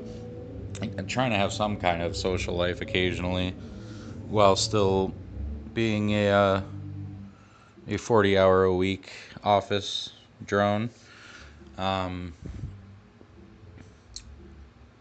Yeah, so I don't know if I have anything on those index cards really. Like it's just like for some time because you just gotta write shit down if you're trying to synthesize it into something later in any way.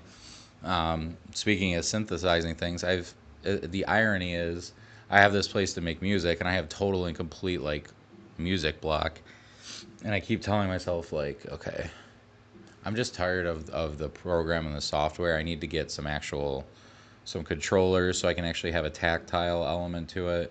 And I feel like I want to get Ableton and a push, so I can just have something new to sit down and like watch tutorials on and just rebuild, just start over. But that's kind of ambitious, and I don't know.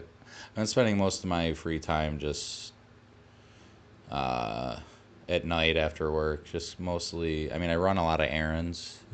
um, uh, Watching YouTube videos.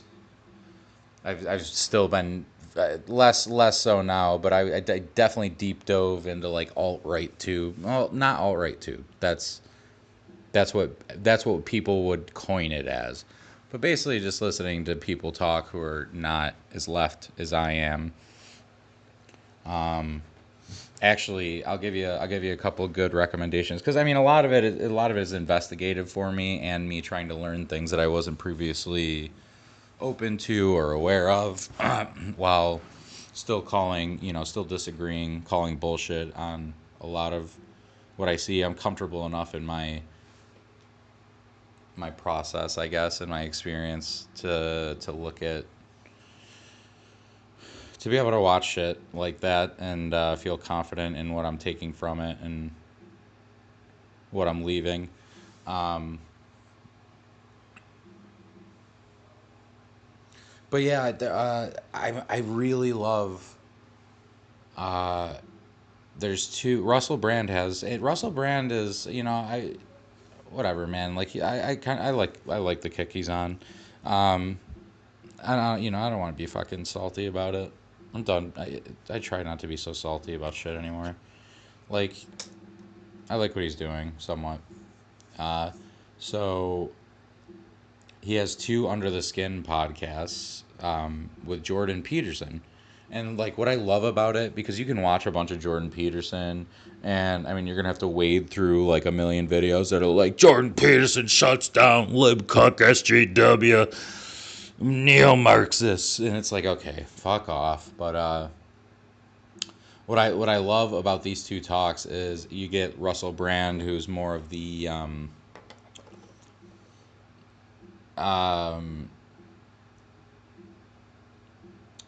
I don't know. Every time I love podcasts with two people, and a lot of the time, and almost all of them, I'm like, oh my god, that's like the two sides of my brain like talking. Like, so I love it so much because I definitely have such a battling two sides of my personality where I'm like open and emotional, but also kind of uh, logical and reserved, believe it or not. Um, and I mean that's two reductive ways to describe it, but I don't know. I feel like I have these like two encapsulating things that are constantly synergizing and arguing, and it's to see two people where I can see both sides. I don't know. I really like it. It's actually kind of comforting to me to be like, oh, I that's like the good part of this. Like not only does it drive me fucking nuts all the time, um, but like when I do see like the two sides coincide in a constructive way, I feel like I get a lot out of it because I see it from both sides. And really I just love watching TV, watching movies, playing video games, like single player video games. It's gotten just tougher and tougher for me. I just love like the fucking verite style of people just getting together and talking, whether it's for comedy, um, or just ideas that I mean, dude, I don't want to fuck. Also with books, I don't want to spend. I mean, I do want to spend, but it's just not feasible for me to spend fucking. I want to learn about philosophy, so I have to spend the next like year reading philosophy books and get through like I don't know 6 or 7 of them if I read them really carefully, which I'm also not great at with reading. I more read fast and just kind of lose myself in it and then forget it immediately after. But I love the counterpoint. It's part of like one of the reasons I've considered myself pretty politically aware and annoyed by mainstream politics and mainstream political thought in my peers is just because I mean just pure chance of the forums that the something awful forums I posted on there for a long time and mostly lurked and just read a lot of discussions about politics back when it was still good. It's kind of a cesspool now. It's that's what it is. But um, and I'm sad because it was such a great way to learn shit. But politics overall is disappointing now. So um, it's the somebody can say something to you if they have the platform, they can just talk to you, and then it's so easy to be like, especially if I don't know if you're someone like me who tries to see what people are saying and like, oh, I could see that, or oh, um, it's so easy to fall into just what the one guy thinks because that's what he thinks, and if he's good at talking about what he thinks, it's like, yeah, yeah, that sounds good. But to hear someone speak and then have someone else bring their whole being at it, also, to use one of my favorite words, it's gestalt. It's the sum is more than its individual parts. Like people get kind of counter checked, and you're like, oh well, what would I say there? And then the person might say something that kind of answers what I don't know. It's just awesome. But Russell Brand has two podcasts where he invites Jordan Peterson on, which also very cool thing to do, because most people with his politics or on his political side wouldn't. The left does not engage in discourse much anymore, and that it's fucking gross. But um, for him to do that and be like, well, I want to find out for myself and talk to this person. Both talks are really like they're nice. It's like two people that you wouldn't think would necessarily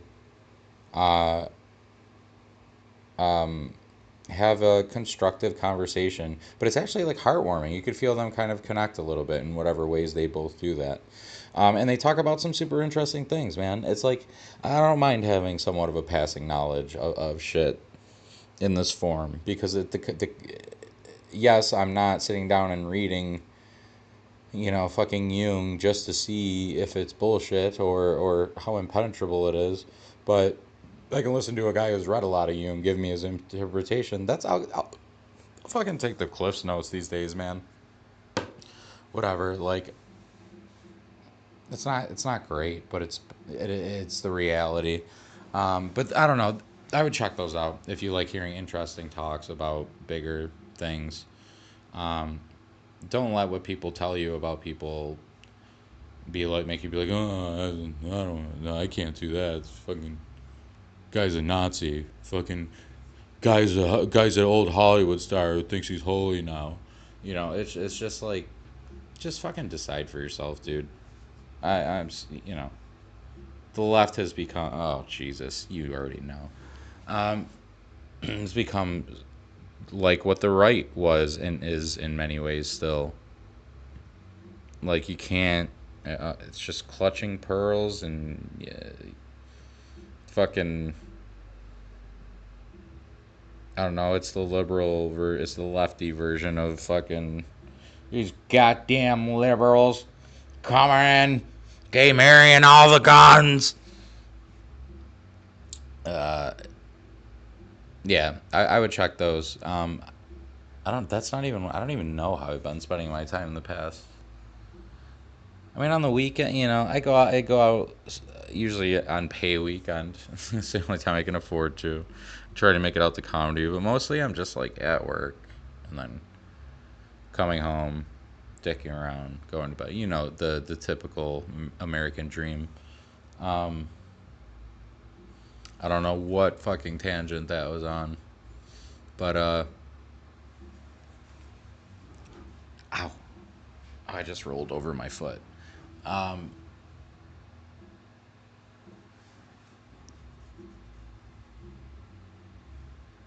yeah, I don't really know how we got there. So that's just kind of how I'm just kind of passing the time. Um, just trying to make sure that whatever seismic shock is about to hit my life, seen or unforeseen, that I'm at least somewhat braced for it, and at least every couple of weeks making improvements to my space. It's actually finally starting to feel like very homey. So progress is happening. It's just slow, and typically it's unremarkable. Uh, you know. Um, I forgot there was a couple things I wanted to touch on, but I'm not exactly on taking ginkgo biloba for this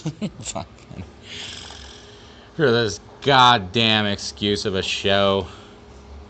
Um, I don't know. I'll take a look at it. There's probably a lot of background noise too. There's a lot of shit happening on my floor. So, um, what are a couple of things? Oh yeah, so the Sharpie markers that I had. So I'll like wait. Sometimes you wake up and you just like, oh, that's a good thought, and so I just have. If I think of it when I get home and I'm all wound up, or I wake up and I have whatever fucking residual DMT thoughts that I think are great. So I just started to try to like scribble them down in meat space, not dealing with a phone, just have actual fucking cards here, my handwriting on them. It's like flashcards for my shitty memory. Um, I don't really have many of them, but I was like, oh, I should get different colored Sharpies. I have like white walls for the most part. There's a couple cool decorations or things written on the walls and drawn, but I was like, why don't I just fucking go full like Charlie from It's Always Sunny, buy some yarn too, and just start connecting them like a madman. But just like I don't know, I have four walls, four colors. Start maybe just being real type A about it, and just like, oh, that whatever that thought was or thing that I wrote can go on a wall that's for trying to think of comedy, or a wall that's aspirational, of things that I want to do in the future, but are not necessarily an immediate concern. I mean, I already make to-do lists, so I don't think I need a wall for that necessarily. But just, I don't know. I get a lot. I do get a lot of joy out of uh, organizing, coding, color coding.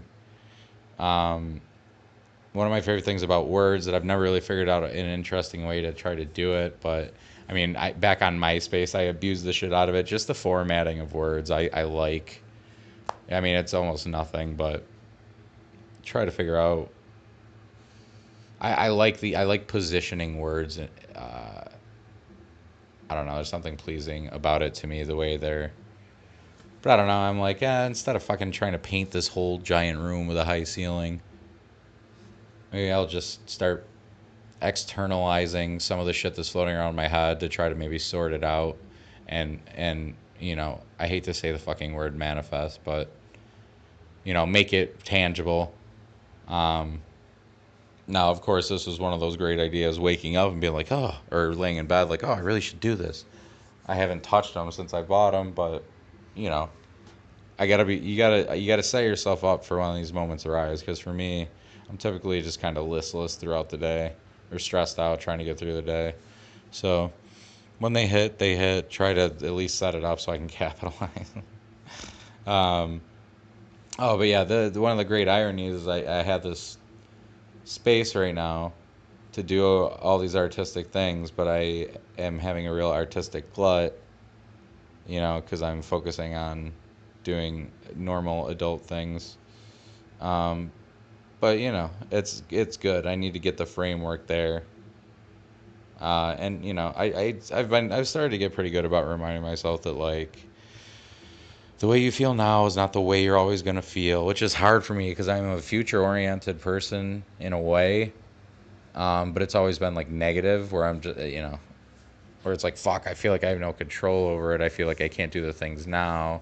It doesn't connect with me, the things I do now, that they're gonna pay off later. But I've been slowly working on that and checking myself on that. That's why I still keep trying to go to the gym. I think twice mostly before I eat a meal. Like, what is the meaning of this, and what's this gonna mean? Because I think one of my biggest aversions to what people would consider normal productive ways of thinking about your future and responsibility, but it extends to so many things. It's like, I feel like things, like, if a thing, I've been thinking about this a lot lately. I don't really know how to parse it. It's like things that are already almost predetermined, like, oh, I work toward this thing for this set amount of time, and then this thing happens as a result. For something about that feels almost like a prison to me. Like, it's like looking forward and being like, okay, this is what's going to happen, pretty much. And I don't know what it is. I'm trying to get more past it because I need to be more future oriented with my actions as opposed to just my thoughts. But yeah, I don't even think I'm doing a great job explaining that, but I don't know. It's something I'm still trying to work on and understanding, and then maybe doing something about it more so, as I kind of have been. Um,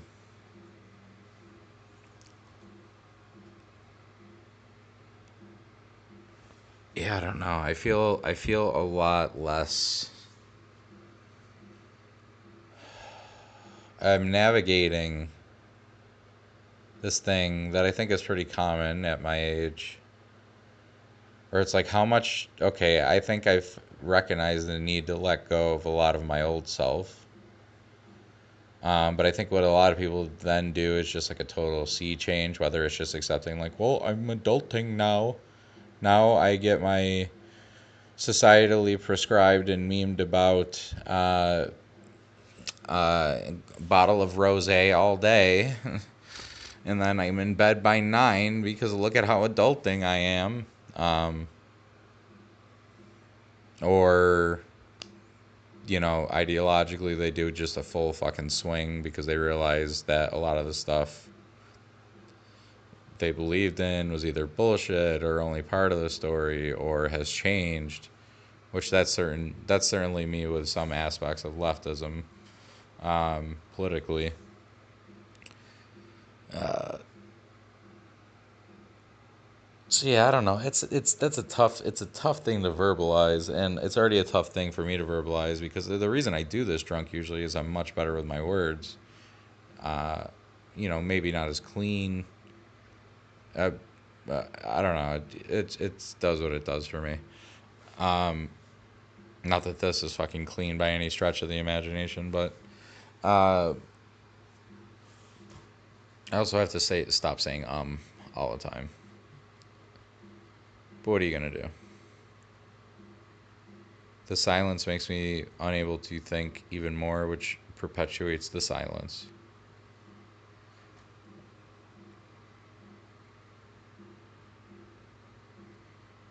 Right? Right? That doesn't make for good podcasting at all. And it would be okay if I edited this at all, but I'm not going to do that at least for quite a while. Um, into the future of this show that is hanging tenuously off the cliff of my motivation and belief in myself. um, Also, I just, content creators, I'm doing this is kind of against how I generally feel, which is like to do something like this, you should have an interesting skill or an interesting set of experiences or knowledge, and I always have trouble parsing what of those things apply to me and what don't. I suspect that I'm generally a pretty boring person who a lot of the cool shit I've done I don't remember because I've been just fucking raging my dick off for it. Uh,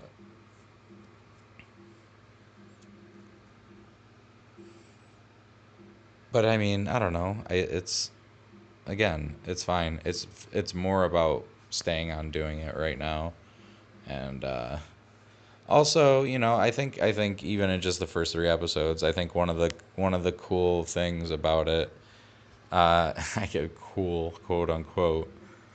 My I just I'm not I'm not I don't want to say I'm not stable, although that's arguably true. Maybe less so these days, but still. Um, but not steady. Like my moods change according to what I'm doing. If I'm working all week, it's just way different. If I finally get out on a Saturday night and get some rage some rage sauce going, um, that's different. I don't know, and it just seems to change according to a whole lot of factors. Some that I can wrap my head around, some that I don't even know. Um, that fucking during the Bush years, that was when that was my like how people rage against Trump now. That's kind of what we were doing to Bush, although I think it's way more annoying now. But that's for a bunch of reasons. But I actually I was thinking the other day, I'm like the Donald Rumsfeld quote that he's so famous for, that everyone's like, oh, this fucking guy. Of that there are known knowns and known unknowns and unknown knowns and unknown unknowns. That's like that's. I mean, I think it's the context he was using it in, which I think he was using that as part of all of that justification of the Iraq War. So naturally, uh, the backlash against it was deserved. But my thing really that I'm just doing a lot lately is just I don't know. I'm so over it that I'm just like, okay, well then, like, was that crazy? Divorce it from the context and then just be like, actually, that's like true. That's, it's a little, I don't know. I don't know what the fuck. I'm having so much trouble articulating my thoughts about things these days. I don't know what the reasons are necessarily. Um, I think a lot of it is just I've just grown more amorphous in. I don't know. I just don't value ideology as much as I guess I used to, or believe in my own. I'm more just like, well, okay, the obvious thing in this, in whatever thing that people react to. Okay, let's take that by the side because that's chances are that's mostly just groupthink. Might be important. It doesn't matter. I'm always looking for like, okay. Also being a contrarian, I'm just like, okay, well, what? Let's actually look at this fucking statement this fucking neocon bastard made, and I'm like, oh, that's actually like kind of a true thing. There are fucking known unknowns. Like there are things things that you know you don't know. There are things you don't know that you don't know. What? However the fuck it goes. And I'm like, okay, all right, I don't know. I'm definitely just trying to find wisdom where I least would expect it. Um, Also, I'm having just a weird crisis. Like I've noticed, this one's all over the fucking place, guys. I know, but at least I'm just doing it. If you don't find it interesting, I mean, tell me so. I mean, give me any feedback. Yeah, I don't know how long it'll take for that to happen. Um, but yeah, definitely all over the place. What the fuck was I just? Oh, this is like those like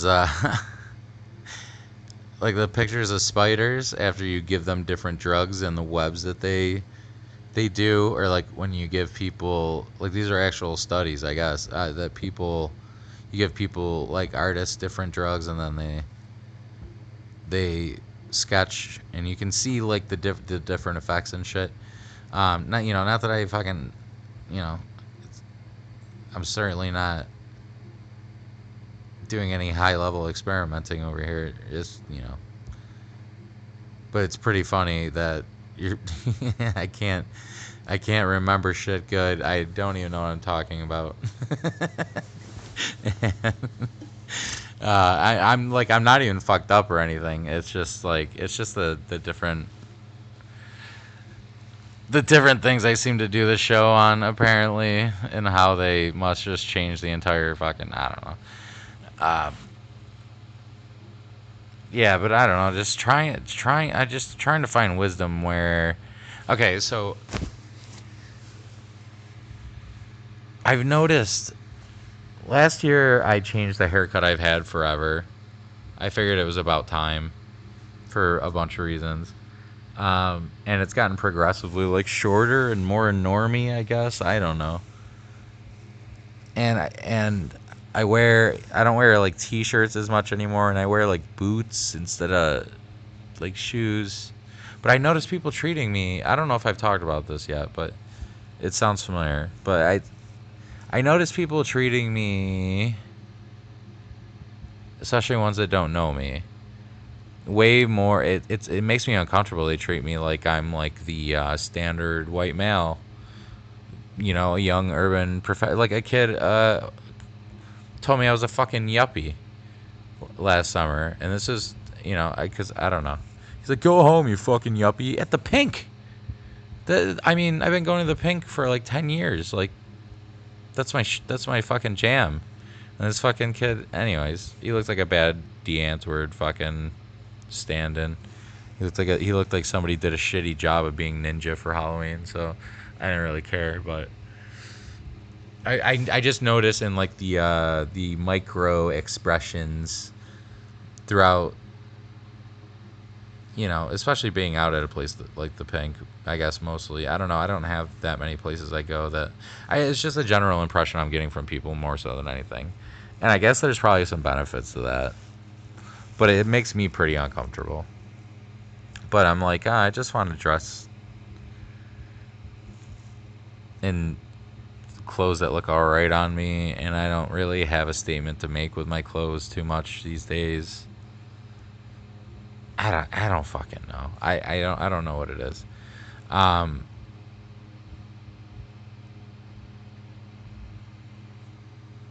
but that it's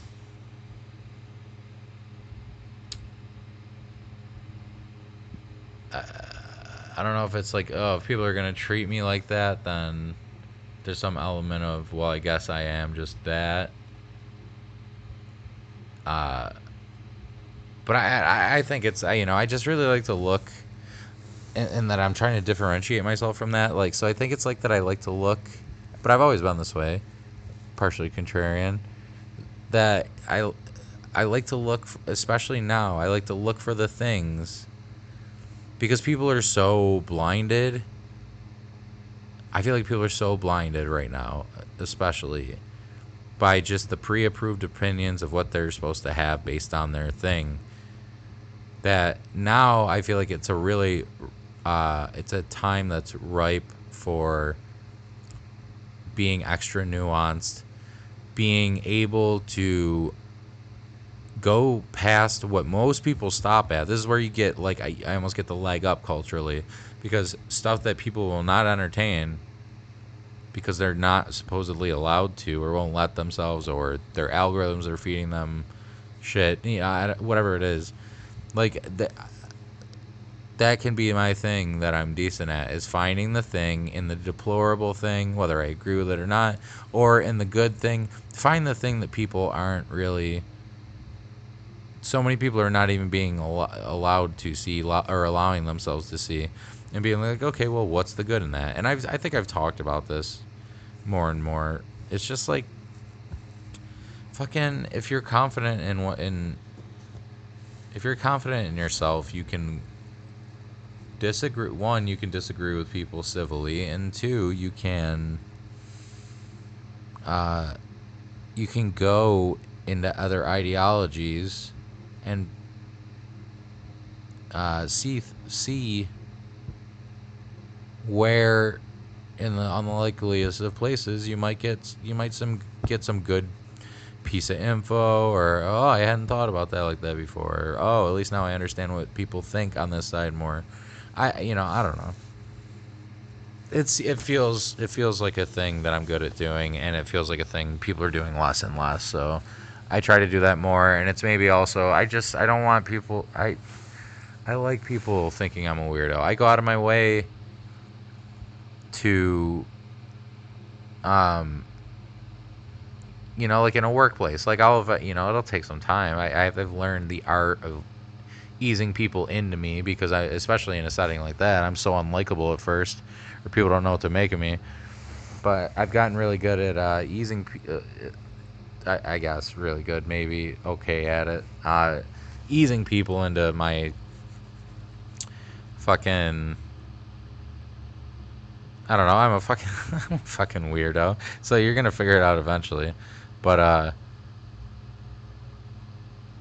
yeah, I don't know. I don't want to. I don't want to. It's because it's so easy once you start living a normal 9 to 5 adult life, for a million reasons, to just be like, well, this is who I am now. I guess I'll just go with it. I guess I'm. If people want to regard me as a hip urban professional who's doing all right for himself, then isn't that a good thing? I don't know. Nah, not really.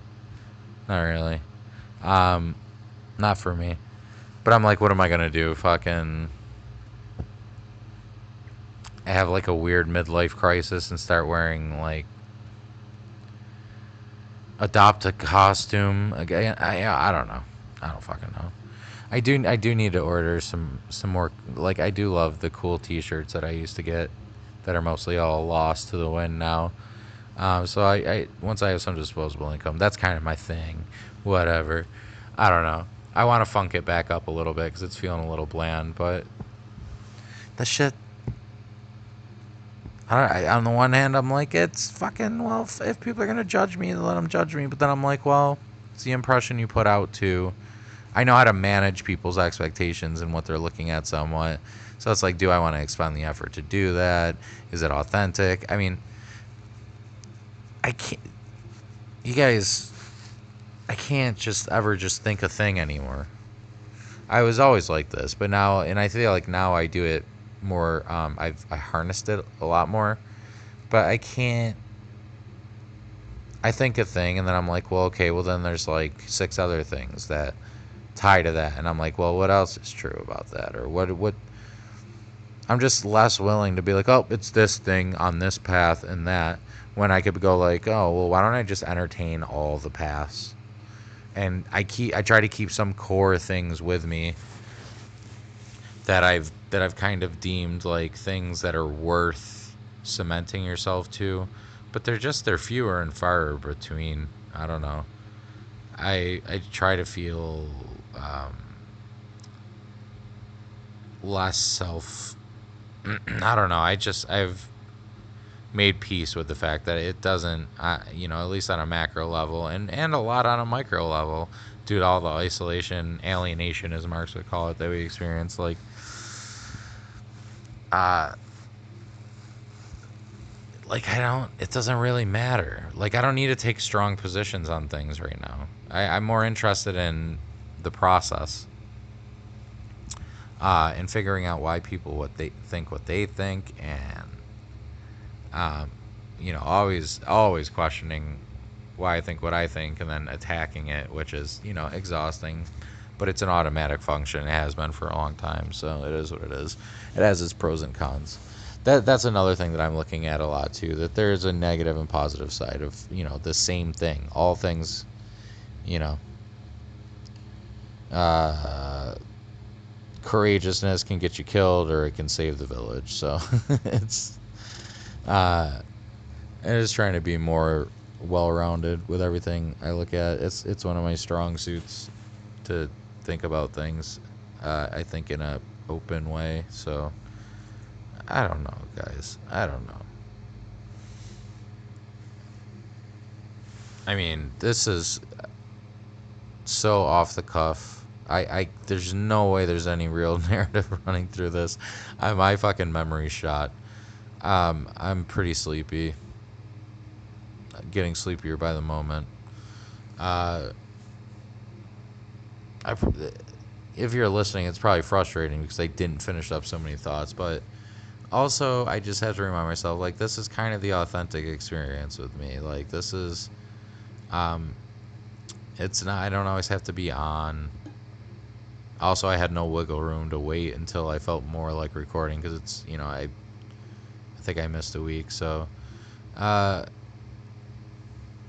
I guess in and of itself, that is its own thing, its own show, its own narrative, its own theme. Uh, this is who I am sometimes. I just have a bunch of disjointed thoughts because I'm tired from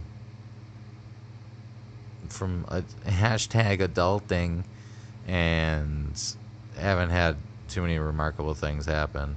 I also have to check myself not to try to keep some narrative going. Like, if I feel like I've made strides one week, then I feel like, oh, I can't. It would be embarrassing then to admit that I would be having a shitty week, and I don't. I'm right back where I started before I had good epiphanies, and it's not the case in this case. I don't think, but I have to remind myself that that's a huge thing I have. I just try to be consistent. I don't want it to appear that I'm just totally fucking insane and I just change at the drop of a hat, which maybe it is true and I can't escape it. I don't think it's because I tend to gravitate, or bipolar people tend to gravitate to me. I don't know. But some people, it's just like, oh man, you're just trapped in the back and forth. I know what that's like, but I try to say a lot of times their self awareness is not too much a part of that, and I feel like I'm becoming more self aware all the time. So, um, not when I'm drinking as much though. Then it's just full out there, which there's a part of that I love, and there's a part of it that it just causes discord and oh geez, we can't have that. Um, but yeah, mostly I'm just kind of doing the thing alone, and then every once in a while I have a little bit of human contact with other people. Um, I don't feel very compelled to like make friends, uh, pursue romantic interests. Um, Mostly, and then drinking is just it's just such a toughie because there's so many reasons for me to quit drinking, but there are real legitimate reasons for me not to, and I just try to master it, which is touch and go. Also, I do subscribe to the fact that so what? You have a night, you piss off a couple people, as long as you don't do anything too heinous. Who gives? I mean, fucking, what are you entitled for me to be a nice boy? I don't know. And it's not even like, I don't know. It's like the balance between like, okay, I've learned like, maybe I should just keep this to myself right now, um, versus my real desire to be like, to fucking, as people more probably know me, be like, oh yeah, oh yeah, well what about this? And I just don't know. I don't know who to be. I don't know which I am. Both, neither. Um,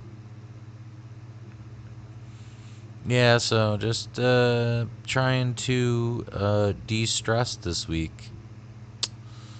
I'm just always running at such a high frequency, so um, it's always nice when I can recover, get a workout in before work. It makes my day go smoother. Um,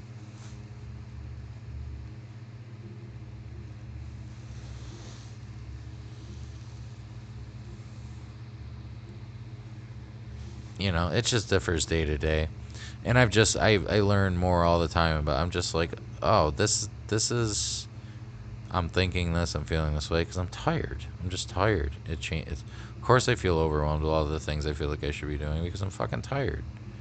Um, and it's a lot. It's a big deal when you're tired to try to do shit, as everybody knows. But I'm like, I've gotten better at stopping back and being like, oh, you're thinking this way because you're tired. Of course you're tired. You just had a long day. It's probably all just basic shit. I don't know, but uh, this is the I'm just living my life and checking in with you guys here and there, and whatever else happens in the moment. Um, I mean, congratulations if you made it this far. All right, that's like 45 minutes somehow though, so fucking there you go, slanging that hot content. Uh, I will catch you guys in a week. Let's hope again. And this week, um, try to see why someone you disagree with might be right, or why their opinion might be valid, even if you truly disagree with it. Um, I just think we need more of that, and I think we need to be more well-rounded people in general. Because from what I understand, I'm still off Facebook. I think this is permanent this time, for sure. I have no desire. I feel like life is better without. But I know the feeling, the, the way it's out there, and just random encounters with strangers, especially in Buffalo, especially at the Pink. I mean, I'm drunkenly gonna end up talking politics with someone, and boy, lefties, I just can't fucking. I just want to talk to smart, sensible people. Jesus Christ, man, stop trying to push your shit on me. Stop clutching your pearls when I use words you don't like. Or whatever. I don't give a shit. Do what you gotta do. I need to learn to just stop needing people to. I I'm trying to be more of a stoic, I guess. I don't fucking know. Um, yeah, try that. It's hard to do. Uh, it's worth it though, I think, and it's a muscle like anything else. You know. Just takes time. Don't think about it too much. Just try it out. All right. I will talk to you guys next week. Mwah. The podcast you just heard was made using Anchor. Ever thought about making your own podcast? Anchor makes it really easy for anyone to get started. It's a one-stop shop for recording, hosting, and distributing podcasts. Best of all, it's 100% free. Sign up now at anchor.fm/new. That's anchor.fm/new to get started.